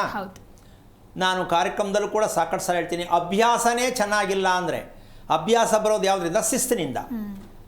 ಅದೇ ಚೆನ್ನಾಗಿಲ್ಲ ಅಂದರೆ ನೀವೆಷ್ಟು ಹೆಣ್ಣು ಮಕ್ಕಳನ್ನಾಗಲಿ ಗಂಡು ಮಕ್ಕಳನ್ನಾಗಲಿ ಎಷ್ಟು ನೀವು ಎಷ್ಟು ಎಜುಕೇಷನ್ ಕೊಡಿಸಿದರೂ ಮಕ್ಕಳನ್ನು ಶಿಸ್ತಿಲ್ಲ ಆದಾಗ ನೀವು ಕಲಿಸಿದ ವಿದ್ಯಾಭ್ಯಾಸ ನಿಮಗೆ ತಿರುಗುಬಾಣವಾಗಿ ಮಕ್ಕಳ ಜೀವನಕ್ಕೆ ಒಂದು ದೊಡ್ಡ ಬೆಟ್ಟವನ್ನಾಗಿ ತಲೆ ಮೇಲೆ ಒರೆಸ್ತೀರ.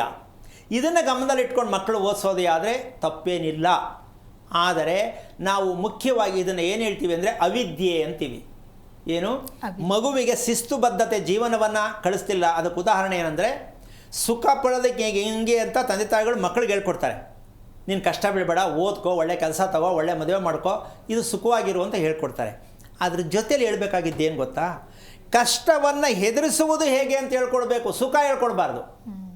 ಅಪ್ಪ ಅಮ್ಮ ಏನು ಹೇಳ್ಕೊಡ್ಬೇಕು? ಕಷ್ಟವನ್ನು ಹೇಗೆ ಎದುರಿಸ್ಬೇಕು. ಅದಕ್ಕೆ ಗುಡಿಗೆ ಹೋದಾಗ ಗುಡಿಯಲ್ಲಿ ಪ್ರತಿಯೊಬ್ಬರು ಕೇಳಬೇಕಾದ ಧರ್ಮ ಏನು ಅಂದರೆ, ನನಗಿದು ಕೊಡು ಅಂತ ದೇವರು ಕೇಳಿದ್ರೆ ಅದು ದೇವರಿಗೆ ನೀವು ಮಾಟ ಮಾಡಿಸ್ದಂಗಾಗತ್ತೆ. ಭಗವಂತ ನನಗಿದು ಬೇಕು, ನನ್ನ ಮಗನಿಗಿದು ಬೇಕು, ನನ್ನ ಮಗಳಿಗಿದು ಬೇಕು, ನನ್ನ ಗಂಡನಿಗಿದು ಬೇಕು ಅಂತ ದೇವರ ಹತ್ರ ಯಾರು ಬೇಡಿಕೆ ಇಟ್ಟು ಪೂಜೆ ಅಭಿಷೇಕ ಹೋಮ ಹವನವನ್ನು ಮಾಡ್ತಾರೋ, ಬೇಡಿಕೆಗಾಗಿ ಮಾಡುವ ಅವಮಾನವಂತ ಒಂದು ವಿಚಾರ ತಿಳ್ಕೊಳ್ಳಿ, ಎಷ್ಟೊಂದು ತಪ್ಪನ್ನು ಅನುಭವಿಸ್ತೀವಿ ಅಂದರೆ ಅದು ಒಂದು ಸಲ ರಿವರ್ಸ್ ಆಗಿ ನಿಮ್ಮ ಮಕ್ಕಳ ಮೂಲಕ ನಿಮ್ಮ ತಲೆ ಮೇಲೆ ಬರುತ್ತೆ. ಯಾಕೆ ಅಂದರೆ ದೇವರು ಯಾವತ್ತೂ ನಾವು ಲಂಚ ಕೊಟ್ಟು ನನಗೆ ಒಳ್ಳೇದಾದ್ರೆ ನಾನು ಇದು ಮಾಡಿಸ್ತೀನಿ, ಎಷ್ಟು ಜನ ಮಾಡ್ತಾರಮ್ಮ ಇದನ್ನ, ಹರಕೆ ಕಟ್ಕೋತಾರೆ. ಹೌದು. ದೇವ್ರ ಬಗ್ಗೆ ಏನೆಲ್ಲ ಮಾಡ್ತಾರೆ ಅಂದರೆ, ಏನು ಭಗವಂತನಿಗೆ ನಾವು ಎಚ್ಚರಿಕೆ ಮಾಡಬೇಕಾ, ಭಗವಂತ ಹತ್ರ ಬೇಡಬೇಕಾ? ನಾವು ಪ್ರತಿಯೊಬ್ಬರು ಸ್ವಲ್ಪ ಯೋಚನೆ ಮಾಡಿ. ಭಗವಂತನ ಹತ್ರ ಬೇಡಕ್ಕೆ ಅವನೇನು ಇಟ್ಕೊಂಡಿದ್ದಾನೆ ದೇವಸ್ಥಾನದಲ್ಲಿ ಓದೋದವ್ರಿಗೆಲ್ಲ ಸೂಟ್ಗೆ ಸರ್ ಕೊಡೋಕ್ಕೆ? ಈ ಅಭ್ಯಾಸ ಎಷ್ಟು ಮಟ್ಟಿಗೆ ಸರಿ ಯೋಚನೆ ಮಾಡಿ. ಇದಕ್ಕೇನು ಹೇಳುತ್ತೆ ಅಂದರೆ, ಒಂದಲ್ಲ ಒಂದು ದಿನ ನೀವೇನಕ್ಕೆ ಬೇಡಿಕೆಗಾಗಿ ಭಗವಂತನಿಂದ ಪಡ್ಕೊಂಡ್ರೋ ಅದರ 10 ಪಟ್ಟು ನೀವು ಕಳ್ಕೋತೀರಾ. ಆವತ್ತು ಕಣ್ಣಲ್ಲಿ ನೀರು ಹಾಕ್ತೀರಾ. ಈ ಥರದವರು ಬೇಕಾದಷ್ಟು ಜನ ಇದ್ದಾರೆ, ತುಂಬ ಜೋರಾಗಿದ್ದರಂತೆ. ಹರಕೆ ಕಟ್ಕೊಳ್ಳೋದು, ಆಸ್ತಿ ಬರ್ಸ್ಕೊಳ್ಳೋದು, ಇನ್ನೊಂದೇನೋ ಬಲಿ ಕೊಡೋದು, ಅದೇನೋ ಮಾಡ್ಕೊಳ್ಳೋದು, ಪಕ್ಕ ಜಾಗ ತೊಗೊಂಡ್ಬಿಡೋದು, ಈ ರೀತಿಯಾಗಿ ಮಾಡ್ತಕ್ಕಂಥವ್ರು ಕೆಲವರು ಯಾರಿಗೂ ಹೇಳಲ್ಲ, ಒಳಗೊಳಗೆ ಮಾಡ್ತಾರೆ. ಅಂಥವ್ರ ಹೊಟ್ಟೆಯಲ್ಲಿ ಹುಟ್ಟುತ್ತೆ ಮೂಲಾ ನಕ್ಷತ್ರ, ಅಶ್ವಿನಿ ನಕ್ಷತ್ರ, ಭರಣಿ ನಕ್ಷತ್ರ, ಕೃತಿಕಾ ನಕ್ಷತ್ರ, ರೋಹಿಣಿ ನಕ್ಷತ್ರ. ಆಸ್ತಿಗಳಿಗೋಸ್ಕರವಾಗಿ ಪೂಜೆ ಮಾಡಿರ್ತಕ್ಕಂಥವ್ರ ಹೊಟ್ಟೆಯಲ್ಲಿ ಹುಟ್ಟುತ್ತೆ ಈ ನಕ್ಷತ್ರಗಳು. ಇನ್ನೊಂದು ದುರಂತ ಆರಿದ್ರಾ ನಕ್ಷತ್ರ. ಇವ್ರು ಏನು ಒಂದು ಸಿಕ್ಕಿದ್ದಕ್ಕೆಲ್ಲ ಬಾಚ್ಬಿಡ್ತಾರೆ ಕೈ ಹಾಕಿ. ಯಾವುದೋ ಒಂದು ಆಸ್ತಿ ಸಿಕ್ಕರೆ ಸರಿ, ಅದೇನಾರು ಆಗಲಿ ಬಾಚ್ಕೊಳ್ಳೋದೆ. ಈ ರೀತಿಯಾಗಿ ನೀವು ಮಾಡಿರ್ತಕ್ಕಂಥ ಆಸ್ತಿ ಏನು ಮಾಡಿರ್ತೀರಾ, ಆಸ್ತಿನ ಹೇಗೆ ಪಡ್ಕೊಂಡಿರ್ತೀರಾ, ದೇವರ ಹತ್ರ ಏನು ಹರಕೆಗಳು ಒತ್ತಿರ್ತೀರಾ, ದೇವರಲ್ಲಿ ಹೋಗಿ ನೀವು ಏನು ಬೇಡಿಕೆ ಇಟ್ಟು ಅದಕ್ಕೆ ಸಂಬಂಧಪಟ್ಟಂಥ ಪೂಜೆಗಳನ್ನು ಮಾಡಿಸಿರ್ತೀರಾ, ಇವೆಲ್ಲವೂ ಕೂಡ ನಿಮ್ಮ ಹೊಟ್ಟೆಯಲ್ಲೇ ನಿಮ್ಮ ಮಕ್ಕಳು ಶತ್ರುವಾಗಿ ಬರ್ತಾರೆ ಅಂತ ಯಾವ ತಂದೆ ತಾಯಿಗೂ ಗೊತ್ತಿಲ್ಲ. ಗೊತ್ತಾಗತ್ತೇನಮ್ಮ? ಎಲ್ಲದಕ್ಕೂ ನನ್ನ ಮಗ ನನ್ನ ಮಗಳು, ನನ್ನ ಮಗ ನನ್ನ ಮಗಳು ಅಂತೀರಾ. ಅಲ್ಲ, ನೀವು ಮಾಡಿರ್ತಕ್ಕಂಥ ನಡೆದು ಬಂದಂತಹ ದಾರಿ ತಪ್ಪಾಗಿರುವ ಕಾರಣ ನಿಮಗೆ ಗೊತ್ತಿಲ್ಲದೆ, ಕಾರಣ ದೇವರ ಹತ್ರ ಬೇಡಿಕೆ ಇಟ್ಟು ಯಾವುದೇ ಪೂಜೆ ಪ್ರಾರ್ಥನೆ ಮಾಡಬಾರದು. ಇದು ನೀವು ವಾಮಾಚಾರದ ಪದ್ಧತಿಯಲ್ಲಿ ಹೋಗ್ತಾ ಇದ್ದೀರಾ ಅಂತ ಅರ್ಥ. ಭಗವಂತನಿಗೆ ಏನು ಕೇಳಬೇಕು ನೆನ್ನೆ ಕೂಡ ಹೇಳಿದ್ದೀನಿ, ನಾನು ನಿನ್ನ ಹತ್ರ ಆಗಬೇಕಪ್ಪ, ಅಷ್ಟು ಸಾಕು. ನಂಬರ್ 1. ಎರಡನೇದು, ಏನು ಕೊಡ್ತೀಯೋ ಕೊಡಪ್ಪ, ಅದನ್ನು ಹೆದರಿಸೋ ಶಕ್ತಿ ಕೊಡಪ್ಪ ಅಂತ ಎರಡನೇದು ಕೇಳಬೇಕು. ಏನು ಹೇಳ್ತೀಮ್ಮ? ಹೌದು. ಏನು ಕೊಡ್ತೀಯ ಕೊಡು, ಹಂಗಂತ ಭಗವಂತ ಕಷ್ಟ ಕೊಡ್ತಾನ? ಇಲ್ವಲ್ಲ. ಆ ಸುಲಭವಾಗಿರ್ತಕ್ಕಂಥದ್ದು ನೀವು ಕಷ್ಟ ಅಂದ್ಕೊಂಡ್ರೆ ತಪ್ಪು ಯಾರ್ದು? ಓಕೆ, ಆಗಲಿ, ಭಗವಂತನಿಗೆ ತಿರುಗಿಸಿ, ನೀನು ಕೊಟ್ಟಿದ್ದೀಯಪ್ಪ, ನಾನು ನಿಭಾಯಿಸ್ತೀನಿ, ನನಗೆ ಶಕ್ತಿ ಕೊಡು, ಅಷ್ಟು ಸಾಕು. ಭಗವಂತ ಎಲ್ಲವನ್ನು ಕೊಡ್ತಾ ಹೋಗ್ತಾನೆ ನಿಮಗೆ, ನಿಮ್ಮ ಜೊತೆಯಲ್ಲೇ ಇರ್ತಾನೆ, ನಿಮ್ಮ ಒಡನಾಟದಲ್ಲೇ ನಿಮ್ಮನ್ನು ಸೇಫ್ ಮಾಡ್ತಾನೆ. ಯಾವ ರೀತಿ? ನೀವು ಬೇಡುವುದನ್ನು ಬಿಟ್ಟು ಅವನಲ್ಲಿ ಸೇರುವುದನ್ನು ಕಲೀರಿ. ನಾವು ಅದನ್ನು ಮಾಡ್ತಾ ಇಲ್ಲ. ಜೀವಾತ್ಮ ಪರಮಾತ್ಮಕ್ಕೆ ಹೊಂದಾಣಿಕೆ ಮಾಡ್ತಕ್ಕಂಥದ್ದೇ ಮನುಷ್ಯತ್ವದ ಧರ್ಮ. ನಾವು ಅದನ್ನು ಮಾಡ್ತಾ ಇಲ್ಲ. ನಮ್ಮಲ್ಲಿರುವ ಜೀವಾತ್ಮವನ್ನು ಭಗವಂತನ ಪರಮಾತ್ಮನಿಗೆ ನಾವು ಒಪ್ಸೋದಕ್ಕೆ ರೆಡಿ ಇರಬೇಕು. ಮಾಡ್ತಾ ಇದ್ದೀವ ಕೆಲಸ? ಇಲ್ಲ, ನನಗದು ಕೊಡು, ನನಗಿದು ಕೊಡು, ಈ ರೀತಿಯಾಗಿ ಮಾಡಿ ಹರಕೆ ಹೊರ್ತಕ್ಕಂಥದ್ದು ದೇವರಿಗೆ ಮೊದಲು ಬಿಟ್ಟರೆ ತುಂಬ ಒಳ್ಳೆಯದು. ಇದರಂಥ ದೊಡ್ಡ ಅಪರಾಧ ಕೆಲಸ ಇನ್ನೊಂದಿಲ್ಲ. ಅದಕ್ಕೋಸ್ಕರವಾಗಿ ಮನದೇವರು ಒಂದು, ನೀವು ಮಾಡೋ ದೇವರೇ ಒಂದು, ಬಲಿ ಕೊಡೋ ದೇವರು ಒಂದು. ನಿಮ್ಗೆ ಹಲವಾರು ರೀತಿ ದೇವರುಗಳನ್ನ ಇಟ್ಟುಕೊಂಡು ಮನೆಯಲ್ಲಿ ಆಚರಣೆ ಮಾಡೋದು, ಹೊರಗಡೆ ಸಿಕ್ಕ ದೇವರುಗಳನ್ನ ಮಾಡೋದು ಅಂದರೆ ದೇವರನ್ನ ಮಾಡೋದು ತಪ್ಪಲ್ಲ. ಮನೆಗೆ ಯಜಮಾನ ಒಬ್ಬ, ಮನೆಗೆ ದೇವರು ಒಬ್ಬರು, ಪ್ರಪಂಚಕ್ಕೆ ಸೂರ್ಯ ಒಬ್ಬ. ಇದನ್ನು ಅನುಸರಿಸಿದ್ರೆ ತುಂಬ ಒಳ್ಳೆಯದು. ಏನು ಹೇಳ್ತೀಯಮ್ಮ? ಹೌದು. ನಾವು ಯಾವುದಾದ್ರು ಒಂದು ದೇವರಿಗೆ ಒಪ್ಪಿಸಿ, ನಿಮಗೇನು ಬೇಕೆಲ್ಲ ಸಿಕ್ಕತ್ತೆ. ಒಪ್ಪಿಸ್ಬೇಕಷ್ಟೇ. ಯಾಕೆ ಕೊಟ್ಟೆ ಅಂತ ಕೇಳಬೇಡಿ, ನನಗೆ ಯಾಕೆ ಹಿಂಗೆ ಕೊಟ್ಟೆ ಕೇಳಬೇಡಿ. ಕೊಟ್ಟಿಲ್ಲ, ನಾವು ತೊಗೊಂಡಿರ್ತೀವಿ, ನಮಗೆ ಗೊತ್ತಿಲ್ಲದೆ ದೇವ್ರ ಹತ್ರ ಹೋಗಿ ಬೇಡ್ತೀವಿ, ಇದೇ ವಾಮಾಚಾರ. ಅದಕ್ಕೋಸ್ಕರವಾಗಿ ನಮ್ಮ ಜ್ಞಾನತ್ವವನ್ನು ಬೆಳೆಸ್ತಕ್ಕಂಥದ್ದು ಯಾವುದು? ಶಿಸ್ತುಬದ್ಧವಾದ ಜೀವನ ಆಗಿದ್ದಾಗ ನೀವು ಬೇಡೋ ಅವಶ್ಯಕತೆ ಯಾರ ಹತ್ರನೂ, ಮನುಷ್ಯ ಹತ್ರ ಆಗಲಿ ದೇವ್ರ ಹತ್ರ ಆಗಲಿ. ಸಾಕಷ್ಟು ಜನಗಳಿಗೊಂದು ಕೆಟ್ಟ ತಿಳುವಳಿಕೆ ಏನಪ್ಪ ಅಂದರೆ, ನಾವು ದೇವ್ರನ್ನ ಕೇಳದೆ ಇನ್ಯಾರನ್ನ ಕೇಳೋಣ ಅಂತಕ್ಕಂತಹ ವಿಚಾರ ಸಾಕಷ್ಟು ಜನಗಳು ತುಂಬಿದೆ. ಏನು ಹೇಳ್ತೀಯಮ್ಮ? ಹೌದು. ಭಗವಂತ ಇರೋದಕ್ಕೆ ಕೊಡೋದಕ್ಕೆ ಕೊಟ್ಟವನಲ್ರಿ, ನಿಮ್ಗೆ ಏನು ಕೊಡಬೇಕು? ಬೆಳಕು, ರಾತ್ರಿ, ಗಾಳಿ ಎಲ್ಲವನ್ನೂ ಕೊಟ್ಟಿದ್ದಾನೆ, ಇನ್ನೇನು ಕೊಡಬೇಕು ನಿಮಗೆ? ಅದರ ಮೇಲೂ ನೀವು ಭಗವಂತನ ಕೊಡಬೇಕು ಅಂತ ದೇವ್ರ ಹತ್ರ ಕೇಳೋದೇ ಆದರೆ, ಇನ್ನೊಂದು ದೊಡ್ಡ ವೀರಂತ ಏನಪ್ಪ ಅಂದರೆ, ದೇವ್ರ ಹತ್ರ ಹರಕೆ ಕಟ್ಕೊಂಡ್ಬಿಡ್ತಾರೆ. ನನ್ನ ಮಗಳ ಒಳ್ಳೆ ಸಂಬಂಧ ಸಿಕ್ಕಿದ್ರೆ ನಿಮ್ಮ ಬಳಿಲಿ ಬಂದು ಒಂದಷ್ಟು ಕುರಿ ಕುಯ್ದು ಏನೋ ಮಾಡಿ ಜನಕ್ಕೆ ಊಟ ಹಾಕ್ತೀನಿ ಅಮ್ಮ. ಅದನ್ನು ಮಾಡಿ ಆ ಹೆಣ್ಣು ಗಂಡು ಕರ್ಕೊಂಡೋಗಿ ಆ ರೀತಿಯಾಗಿ ಹರಕೆ ಕಟ್ಟು ಬಲಿ ಕೊಟ್ಟು ಜನಕ್ಕೆ ಊಟ ಹಾಕಿಸಿ ಆ ಹೆಣ್ಣು ಗಂಡಿಗೆ ಅದೇ ಊಟವನ್ನು ತಿನ್ನಿಸಿದರೆ ಅವರ ಹೊಟ್ಟೆಯಲ್ಲಿ ಹುಟ್ಟಿದ ಮಕ್ಕಳು ನಮೋ ನಮ. ಯಾಕೆ ಅಂದರೆ ಎಲ್ಲರನ್ನೂ ಎಳ್ಕೊಂಬತ್ತೀರಾ? ದೇವಸ್ಥಾನ ಹತ್ರ ಬನ್ನಿ ಊಟ ಹಾಕ್ತೀವಿ ಅಂತ. ಅವು ತಿನ್ನದೇ ಇದ್ರು ತಿನ್ನಿಸ್ತೀರಾ, ಎಳ್ಕೊಂಬತ್ತೀರಾ, ಅವರೇ ಬರ್ತಾರೆ. ಈ ಬಲಿಹರಣವನ್ನು ಮಾಡ್ತಕ್ಕಂಥದ್ದು ಹೆಣ್ಣು ಗಂಡಿಗೆ 1 ವರ್ಷದ ಒಳಗಡೆ. ಇದ್ರ ಜೊತೆಗೆ ಇನ್ನೊಂದು ಹೇಳಬೇಕು, ಬೀಗ್ರೂಟ, ಅಡ್ವಾನ್ಸ್ ಬುಕ್ಕಿಂಗು. ಮೊದಲು ಇನ್ವಿಟೇಷನ್ ತಗೊಂಡೋದ ತಕ್ಷಣ ಹುಡುಕ್ತಾರೆ ಅವರು, ಬೀಗ್ರೂಟದ ಕಾರ್ಡ್ ಮಾಡಿಸಿಲ್ವೇನಪ್ಪ ಅಂತ. ಅವ್ರಿಗೆ ಘಮ ಘಮ ಘಮ ಊಟ ಬೇಕು. ಹೆಣ್ಣು ಗಂಡು ಅಕ್ಷತೆ ಕಾಲ ಹೋಗೋದವರು, ಘಮ ಘಮ ಊಟ. ಏನು ಹೇಳ್ತೀಮ್ಮ? ಹೌದು. ಈ ರೀತಿಯಾಗಿ ಅಭ್ಯಾಸಗಳನ್ನು ಒಂದು ಹೆಣ್ಣು ಗಂಡಿಗೆ ಮದುವೆ ಮಾಡೋದಕ್ಕೆ ದೇವ್ರ ಹತ್ರ ಹೋಗಿ ಅರ್ಕೆ ಹೊರೋದು, ಅಲ್ಲಿ ಬಲಿ ಅರ್ಪಿಸಿ ಹೆಣ್ಣು ಗಂಡಿಗೆ ಊಟ ಕೊಡಿಸೋದು ಎಷ್ಟು ಮಟ್ಟಕ್ಕೆ ಸರಿ ಕಾಲದಿಂದ ಮಾಡ್ಕೊಂಡು ಬಂದಿದ್ದೀವಿ ಅಂತ ಹೇಳ್ತೀರಾ? ಇದರ ಚರಿತ್ರೆಯನ್ನು ತೆಗೆದ್ರೆ ಎಲ್ಲರಿಗೂ ನಿದ್ದೆ ಬರಲ್ಲ. ದೇವರ ಸಮೀಪದಲ್ಲಿ ಏನು ಮಾಡಬೇಕು ಏನು ಮಾಡಬಾರ್ದು ಅಂತಕ್ಕಂಥದ್ದು ದೇವ್ರು ಒಪ್ಪಿಸ್ತಕ್ಕಂಥದ್ದು ಎಲ್ಲೂ ಇಲ್ಲ. ಇದನ್ನು ಎಷ್ಟೋ ಜನಕ್ಕೆ ಬೇಜಾರು ಕೋಪ ಬರಬಹುದು. ನೀವು ಈ ರೀತಿ ಮಾಡ್ಕೊಬಂದು ಅಭ್ಯಾಸ ಏನು? ನಿಮ್ಮ ಹೊಟ್ಟೆಯಲ್ಲೇ ಹುಟ್ಟಿದರೆ ನೋಡ್ಕೊಳ್ಳಿ. ನಿಮ್ಮ ಹೊಟ್ಟೆಯಲ್ಲಿ ಹುಟ್ಟಿರೋ ಮಕ್ಕಳ ನಕ್ಷತ್ರಗಳನ್ನ ತಿಳ್ಕೊಳ್ಳಿ. ಯಾವ್ಯಾವ ದೇವ್ರಿಗೆ ಏನು ಅರ್ಕೆ ಕಟ್ಟಿದ್ದೀರಾ, ಯಾವ್ಯಾವ ದೇವ್ರಿಗೆ ಅರ್ಕೆ ಕಟ್ಟಿ ಎಷ್ಟು ಮರ್ತಿದ್ದೀರಾ, ಅಥವಾ ನೀವು ಕೊಟ್ಟು ಮರ್ತಿದ್ದೀರಾ ಅಂತಕ್ಕಂಥದಕ್ಕಿಂತ ಹೆಚ್ಚಾಗಿ ತದ್ವಿರುದ್ಧವಾಗಿ ಮಾಡಿದ್ದೀರಾ. ಈ ರೀತಿಯಾಗಿ ತೋರಿಸೋದಕ್ಕೇ ಮಕ್ಕಳ ನಕ್ಷತ್ರವನ್ನು ಸಂತಾನದ ರೂಪದಲ್ಲಿ ಭಗವಂತ ತೋರಿಸ್ತಾನೆ. ನೀನೇನು ಮಾಡಿದ್ಯಾ ನೋಡು, ನಿನ್ನ ಮಗು ಹುಟ್ಟೈತೆ. ನೀನು ಯಾವ ದಾರಿ ನಡ್ಕೊಂಬಂದಿದ್ಯಾ ನೋಡು, ಮಗಳು ಹುಟ್ಟಿದ್ದಾಳೆ. ಇವೆಲ್ಲವೂ ಕೂಡ ಸಂತಾನಕ್ಕೋಸ್ಕರವಾಗಿ ನಾವು ಒಳ್ಳೆಯದನ್ನು ಪಡ್ಕೋಬೇಕು, ಒಳ್ಳೆಯ ಮಕ್ಕಳು ಬೇಕು ಅಂತ ಹೇಳೋ ನೀವು ಯಾವ ದಾರಿಯಲ್ಲಿ ಬಂದಿದ್ದೀರಾ ಸ್ವಲ್ಪ ಯೋಚನೆ ಮಾಡಿ. ನೀವೊಬ್ಬರೇ ಅಲ್ಲ, ಅವರಪ್ಪ ಅಮ್ಮ, ಅವರಪ್ಪ ಅಮ್ಮ, ಅವರಪ್ಪ ಅಮ್ಮ. ಸ್ವಾಮಿ ನಾವು ಕಾಲದಿಂದ ಮಾಡ್ಕೊಂಬಂದೀವಿ ಸ್ವಾಮಿ, ಅದನ್ನೇ ಮಾಡ್ತೀವಿ ಅಂತ ಸಾಕಷ್ಟು ಜನ ಇದ್ದೀರಾ. ಈಗ ನನ್ನ ಹತ್ರ ಬಂದು ಹೇಳ್ತಿದ್ದೀರಾ. ಅದು ಎಷ್ಟೋ ವಿಚಾರಗಳನ್ನ ಆದಷ್ಟು ಮಟ್ಟಿಗೆ ನಾನು ಪ್ರಯತ್ನ ಮಾಡಿ ಅದನ್ನು ಹೇಗೆ ಮಾಡಬೇಕು ಅಂತ ಹೇಳಿಕೊಟ್ಟು ಎಷ್ಟೋ ಜನ ಕಲಿಸ್ತಾ ಇದ್ದೀನಿ. ಆದರೆ ತುಂಬ ಜನಗಳಲ್ಲಿ ಈ ಸಮಸ್ಯೆಯಿಂದ ನಿಮ್ಮ ಹೊಟ್ಟೆಯೆಲ್ಲ ಹುಟ್ಟುವಂಥ ಸಂತಾನ ಆರೋಗ್ಯದಾಯಕವಾದ ಸಂತಾನ ಹುಟ್ಟಲಿಕ್ಕಾಗಲ್ಲ. ನೀವು ಆ ಮಕ್ಕಳಿಂದ ಸುಖವನ್ನು ಪಡೆಯೋದು ನಿರೀಕ್ಷೆ ಮಾಡೋದು ಸಾಧ್ಯ ಇಲ್ಲ. ನಿಮ್ಮಿಂದ ಮಕ್ಕಳಿಗೆ ದುಃಖ, ಮಕ್ಕಳಿಂದ ನಿಮಗೆ ದುಃಖ. ಈ ದುಃಖದ ರಹಸ್ಯವನ್ನು ತಿಳಿಬೇಕಂದ್ರೆ ನಿಮ್ಮ ಮಗು ಹುಟ್ಟಿರ್ತಕ್ಕಂಥ ನಕ್ಷತ್ರ ನಂಬರ್ 1. ಎರಡನೇದು ಆಪ್ಷನ್, ಹೆಣ್ಣು ಮಗು ಋತುವಾಗ್ತಕ್ಕಂಥದ್ದು ಪಕ್ಕ. ನೀವು ಎರಡರಲ್ಲಿ ಯಾವುದಾದ್ರು ಒಂದನ್ನು ತಿಳ್ಕೊಳ್ಳೋಕೆ ಪ್ರಯತ್ನ ಪಟ್ಟರು ಸಕ್ಸಸ್ ಆಗ್ತೀರಾ. ಕುಟುಂಬದ ಬದಲಾವಣೆ ಆಗತ್ತೆ. ಜೀವನದಲ್ಲಿ ನೆಮ್ಮದಿಯಾಗಿ ಆರೋಗ್ಯವಾಗಿ ಇರಬೇಕಾದ್ರೆ ಈ 2 ಸೂತ್ರಗಳನ್ನು ಬಳಸಲೇಬೇಕಾಗತ್ತೆ. ಅದರಲ್ಲೂ ಹೆಣ್ಣು ಮಕ್ಕಳಿಗೆ 2 ಬೇಕು. ಒಂದು ಹುಟ್ಟಿದ್ದು, ಇನ್ನೊಂದು ಯಾಕೆಂದರೆ ಹುಟ್ಟಿದ್ದನ್ನು ಈಗ ಪರ್ಮನೆಂಟಾಗಿ ಹೇಳೋಕ್ಕಾಗಲ್ಲ. ಸೀಸರಿನ್ ಕೇಸ್ ಜಾಸ್ತಿ ಇದೆ. ಅಂಥ ಸಮಯಕ್ಕೆ ನಾವು ಮಗು ಹುಟ್ಟಿದ್ದನ್ನು ಲೆಕ್ಕ ತಗೊಳ್ಳೋದು ಕಷ್ಟ ಇದೆ. ಅಂದರೆ ಆ ರೀತಿ ಪ್ರಕ್ರಿಯೆ ನಿಮ್ಗೆ ಗೊತ್ತಾಗಲ್ಲ. ಟೈಮ್ ತೊಗೊಂಡು ಹೋಗ್ತೀರಾ, ಅವ್ರು ಬರ್ಕೊಡ್ತಾರೆ, ಆ ಮಗು ಹೆಸರಿಟ್ಬಿಡ್ತೀರಾ. ಆ ಮಗು ಅದಕ್ಕೂ ಸಂಬಂಧ ಇರಲ್ಲ. 3 ತಿಂಗಳವರೆಗೂ ವೆಯ್ಟ್ ಮಾಡಿದ್ರೆ ಆ ಮಗು ಯಾವ ದಿನದಲ್ಲಿ ಹುಟ್ಟಬೇಕಿತ್ತು, ಯಾವ ನಕ್ಷತ್ರ ಹುಟ್ಟಬೇಕಿತ್ತು ಅಂತ ಆ ಮಗುನಲ್ಲಿ ಒಂದು ಗುರುತಿರುತ್ತೆ ಶರೀರದಲ್ಲಿ.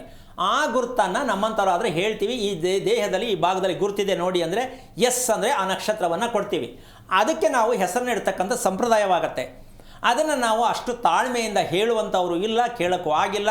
ಆ ಕಾರಣದಾಗಿ ಋತುವಾಗುವಂತಹ ಸಂದರ್ಭದಲ್ಲಾದರೂ ಕೂಡ ಇದನ್ನು ನೀವು ಗಮನವಿಟ್ಟು ಮದುವೆ ಆಗ್ತಾಯಿಲ್ಲ, ತಡ ಆಗ್ತಾಯಿದೆ, ಮಕ್ಕಳಾಗ್ತಾ ಇಲ್ಲ, ಮಕ್ಕಳಾದರೂ ಚೆನ್ನಾಗಿಲ್ಲ ಅಂತಕ್ಕಂಥ ವಿಚಾರ ಗೊತ್ತಿದ್ದರೆ ಆ ಹೆಣ್ಣು ಮಗುವಿನ ಋತುಕುಂಡಲಿಯನ್ನು ನೀವು ಗಣನೆಗೆ ತಗೊಂಡ್ರೆ ಸಮಸ್ಯೆಗಳು ಏನಕ್ಕಾಗ್ತಾ ಇದೆ ಅಂತ ಗೊತ್ತಾಗತ್ತೆ. ಋತುಕುಂಡಲಿ ಹೆಣ್ಣಿಗೆ ಅತಿ ಮುಖ್ಯ. ಮದುವೆ ನೀವು ಯಾರ ಜೊತೆ ಮಾಡ್ತೀರಾ, ಹೇಗೆ ಮಾಡ್ತೀರಾ ಸೆಕೆಂಡ್ರಿ. ಅವಳ ದೇಹದ ಆರೋಗ್ಯವನ್ನು ನೀವು ಗಮನಿಸಿದ್ರೆ ಅದೇ ಅವಳಿಗೆ ಶ್ರೀಮಂತಿಗೆ, ಅದೇ ಮಹಾರಾಣಿ ಥರ ಇರ್ತಾಳೆ. ಏನೇ ಶ್ರೀಮಂತರ ಮನೆಗೆ ಮದುವೆ ಮಾಡಿದ್ರು ಯೋಚನೆ ಮಾಡ್ಕೊಂಡು ನಿದ್ದೆ ಮಾಡಲಿಲ್ಲ ಅಂದರೆ ರಾಣಿ ಥರ ಇರೋಕ್ಕಾಗತ್ತೇನಮ್ಮ? ಇಲ್ಲ. ಹಾಗಾಗಿ ಪ್ರತಿಯೊಬ್ಬರು ಬಳಸಬೇಕಾಗಿರ್ತಕ್ಕಂಥದ್ದು ಅತಿ ಮುಖ್ಯವಾಗಿ ಋತು ಕುಂಡಲಿ. ಅದರಲ್ಲಿ ಇನ್ನೊಂದು ಕೊನೆ ಹೇಳ್ಬಿಡ್ತೀನಿ. ಆ ಮನೆ ನಿಮ್ಮ ಮನೆ ಒಳಗಡೆ ಆದರೂ ಕೂಡ ಆ ಸಂದರ್ಭದಲ್ಲಿ ಸ್ನಾನ ಮಾಡಿರಲಿಲ್ವಾ, ಅಥವಾ ಅಡುಗೆ ಮನೆನ ಯಾವ ಭಾಗದಲ್ಲಿ ಆಗಿದ್ಲು ಅದು ಅತಿ ಮುಖ್ಯವಾಗಿ ಗಮನಿಸುತ್ತೆ. ಅದು ಕೂಡ ಮನೆಯ ಮಧ್ಯಭಾಗ ಅಂತಕ್ಕಂಥದ್ದು ಬಂದರೆ ತುಂಬ ಶ್ರೇಷ್ಠ. ಯಾರಿಗೆ? ಮಗುವಿನ ತಂದೆಗೆ. ಮನೆಯ ಮಧ್ಯಭಾಗದಲ್ಲಿ ಆ ಗುರುತು ಗೊತ್ತಾಗಿದ್ದರೆ, ನೋಡಿದ್ದರೆ, ತಿಳಿದಿದ್ದರೆ ಮನೆಯ ಯಜಮಾನಿಗೆ ತುಂಬ ಶ್ರೇಯಸ್ಸಾಗತ್ತೆ ಆ ಹೆಣ್ಣು ಮಗಳಿಂದ. ಈ ರೀತಿಯಾಗಿ ಮನೆಯಲ್ಲಿ ಕೂಡ ಆದರೂ ಕೂಡ ಹಲವಾರು ರೀತಿಯ ವಿಚಾರಗಳನ್ನು ಹೇಳ್ತಕ್ಕಂಥ ವಿಚಾರ ಇಲ್ಲಿ ಕೂತ್ಕೊಂಡು ಪೂರ್ತಿಯಾಗಿ ಹೇಳಲಿಕ್ಕಾಗಲ್ಲ.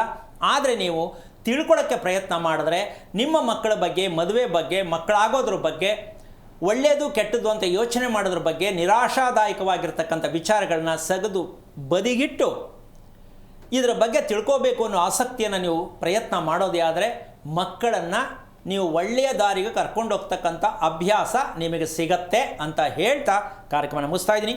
ಜೈ ಶ್ರೀರಾಮ್. ಸರಿ ಗುರೂಜಿ, ಸಾಕಷ್ಟು ವಿಚಾರಗಳ ಕುರಿತಂತೆ ನಮ್ಮ ವೀಕ್ಷಕರಿಗೆ ತಿಳಿಸ್ಕೊಟ್ಟಿದ್ದೀರಾ. ಧನ್ಯವಾದಗಳು ಗುರೂಜಿ ಕಾರ್ಯಕ್ರಮಕ್ಕೆ ಆಗಮಿಸಿದ್ದಕ್ಕಾಗಿ.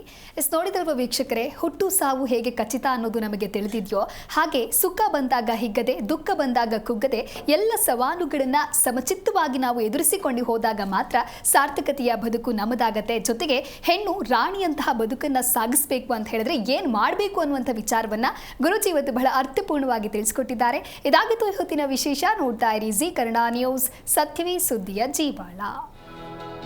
ಹೆಚ್ಚಿನ ಮಾಹಿತಿಗಾಗಿ ಸಂಪರ್ಕಿಸಿ ಶ್ರೀಮಾನ್ ಶ್ರೀ ಪುರುಷೋತ್ತಮ್ ದೇಶಿಕ್ ಗುರೂಜಿ, ಶ್ರೀ ಧರ್ಮ ಮಾರ್ಗ ಕಚೇರಿ, ನಂಬರ್ 532, ಮಲಥಳ್ಳಿ ಮುಖ್ಯ ರಸ್ತೆ, ಬೆಂಗಳೂರು 560056. ಸಂಪರ್ಕಿಸಿ 9148639933, 8618915231, 91082588834.